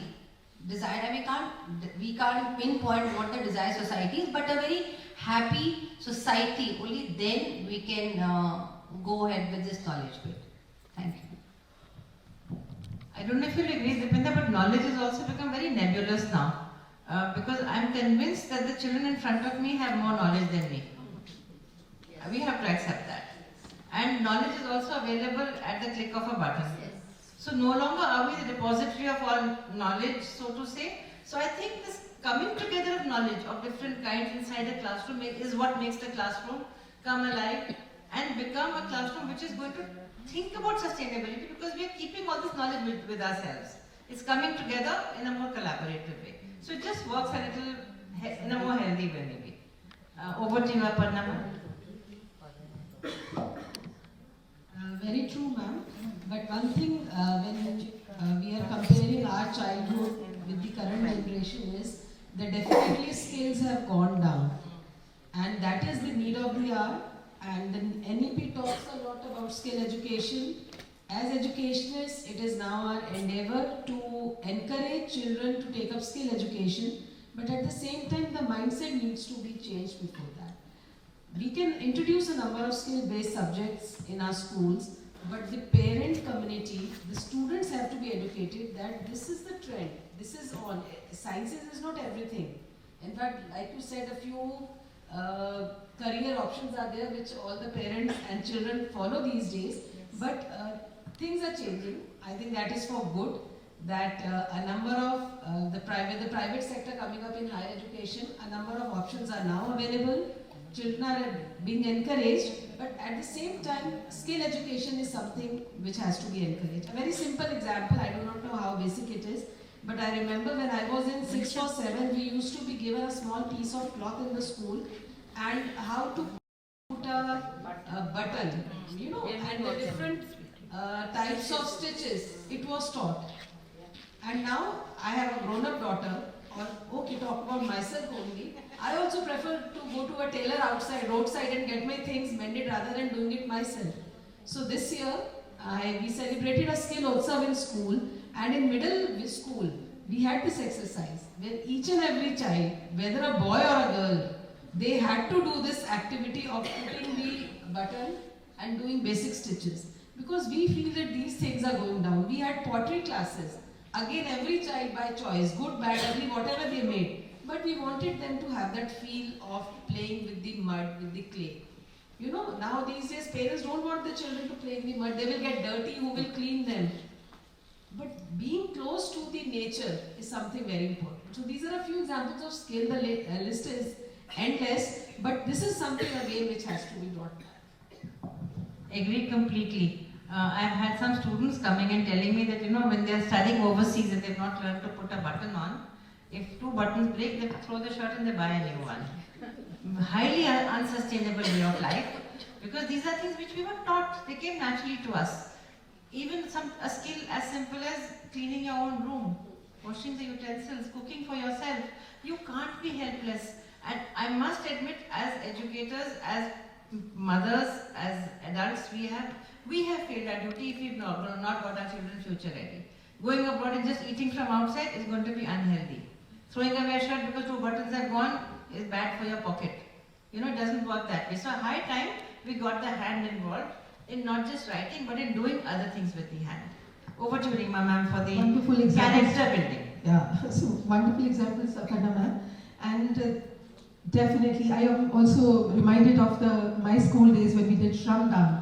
So each day we were having, one group was allocated the task of cleaning the classroom. So it was beautiful, people coming from affluent families, but when it comes to school, you become one. So that was a beautiful concept. Today, every school is talking about holistic education. I think any and every education will be incomplete without the character development. And character definitely is important, and how we are nurturing it by making children aware about the social development, the emotional development, and also respecting the diverse views. Here, when we are talking about the restructuring, I would align it with my thought that how we restructure the curriculum with character development is when we bring in the collaborative approach. By collaborative, one is forced to respect the views of their team members, and thus it is not what I say is always correct. It is the teamwork. So one important skill that we hope to nurture by collaborative and project development is the team spirit, the camaraderie. And by this character development, I believe that a lot of differences which are there amongst the individuals get broken down. They are able to see every issue with a different perspective. And I think humanity will definitely be able to develop better if we respect each other, if we care for each other, and if we are able to understand that what we have is a blessing and what the others don't have, we need to share with them. And that's what I'm hoping to develop amongst all my children. Thank you. Absolutely brilliant. brilliant example because I think collaboration is something again all the schools are working towards very consciously, because even in the industry today you're not interested in just that one person working like a lone ranger. You expect them to get on in a group, you expect them to work together well in a team, and you expect people to rise together. So the whole idea of a Sahodaya is coming from there. The schools rise together, children rise together, groups rise together. We come to the end of our discussion here. We are open to questions if any. I think Dr. Aditi, we can take one question. There is one. Yeah, sir has a question. That's a scary one, sir. Question. Mike. Even the gentleman had a question, so we can go. Yeah. Sir. I have a very favorite old question. I have been seeking abolition of mathematics, for which of course I keep getting threats. I was once secretary of Youth Affairs and Sports Ministry. I wrote a formal letter to my counterpart, the Education Secretary, making the suggestion that 90%, I have two children, 90% of a parent's time is taken by just one subject, tuition, mathematics. 90% of a child's time is taken up by just one subject, mathematics, at the cost of all other subjects and all other activities. Now, people say that without math you're illiterate, you are uneducated. You will fail. I barely passed my 8th class mathematics, but I'm a successful man. That means success is possible without mathematics. How many of you have used trigonometry, calculus? So why is it thrust on the children? So there are bright children who would like to do PhD in mathematics. Let them do it, but don't thrust it on everybody. Yes. She's example. Yeah, and don't thrust it on everybody. That's my one part. Second is, I feel that Sachin Tendulkar will surely score 0 in mathematics. Is he a failure or is he a success? Now, but he played 10 hours of cricket every day. Now, cricket, football, dance, drama, music, all these are time consuming, and you can do only one or learn mathematics. I think all of the subjects should also be evaluated. They should be counted like a paper. So once you do very well, 90% in your dance, 90% in music, and if you get 10% in mathematics, at least it gets balanced. So I personally feel, I think I'm not very knowledgeable, but maybe the new education policy provides that kind of flexibility. May I answer that question, sir? So the good news, I wish this was there when I was a student, because I was terrified of maths. Terrified. I mean, the moment I finished class 10, I don't know how I got very good marks. I didn't cheat, promise, but I just got good marks because I was just too terrified to not do well. But today, a child who cannot do maths can opt for computer science or IT. Yes. And we find that once that albatross is off their neck, they blossom, because now they have time for music, dance, art, sports, theatre, whatever they want to do, and the rest of the subjects are very much there. So parents don't have to worry, but I have to work with parents. They chhod do maths. They think maths is like, now we have to stop breathing also, if maths is taken away. So that is the development. I'm sure with people like you who must have been talking about it, this has come up about nearly a decade ago. Children can drop maths and do something else instead. Last question. Good afternoon, everyone. I am Principal Sri Viskarma Skill University Senior Secondary School, and it's my honor, privilege to be here with the dignitaries, educators. Sir has told everyone, and I extend my words with ma'am that she has encouraged for the skill education, that we should think and change our mindset towards the curriculum and restructuring curriculum and assessment pedagogies and systems. I extend my experience that we are the first one school in India that has started the pilot project for skill education. We are the vocational education institutions have been granted under innovative categories of the to develop the skill education. The basic thing is that students, parents are not ready to change their mindset, and even as a teacher, we are even not ready to change the mindset. So everyone should think that how we can inculcate more skill education curriculum and assessment pedagogies and practices in our system. That is my concern. And thank you everyone. Thank you. So are you part of Dr. Raj Nehru's Yes. university? Raj Nehru is our leader, and it's also our fortunate that he has given opportunity to take this initiatives. So for that, if I can speak for the panel, it has to be a huge societal change. Yes. You know, that has to change, because look at the West. I treat my plumber with more respect than I treat my doctor, because you know he's not going to be ready to come to my house. I may be having a flood, but the plumber has also got his timings. He charges a lot of money.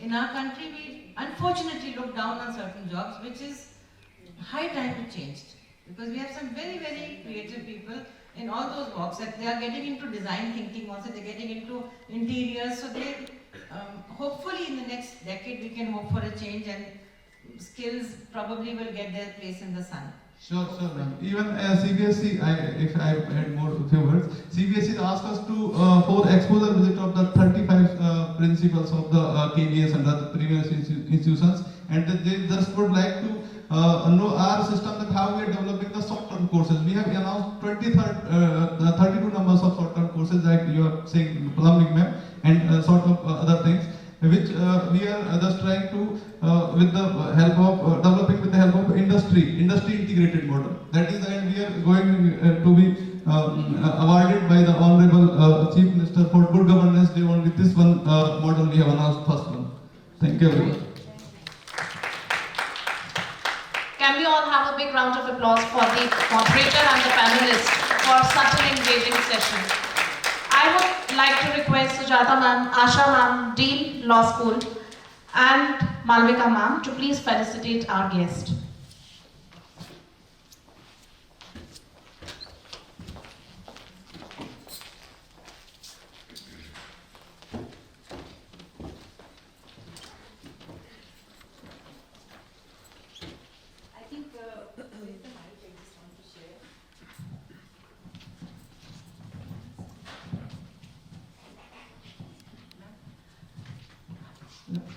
Yeah, I just want to share. Dr. Aditi talked about all sustainability in action. Last time when she was here, she herself was an example of recycling of stuff, which she, I think, in a beautiful way, she used her dadi's sari, and that was amazing for all of us. Great learning. So that was a great example that day we learned from you. So, thank you, Dr. Aditi. Thank you so much. I learned so much about you. Thank you so much. I met your daughter last time. Yeah, she's here. She's there. Thank you.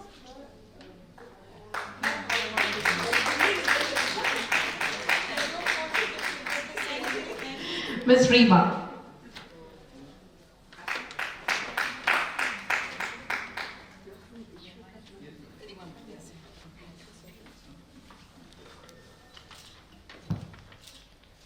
Ms. Aparna.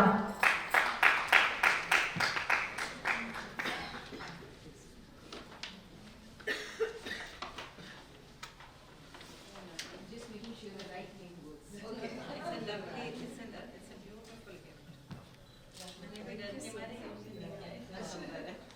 Thank you so much. Mr. Pinda. Mr. Pinda. So we'll send you that the customized box later, because steady we got the good. Yes, I know that. Thank you very much.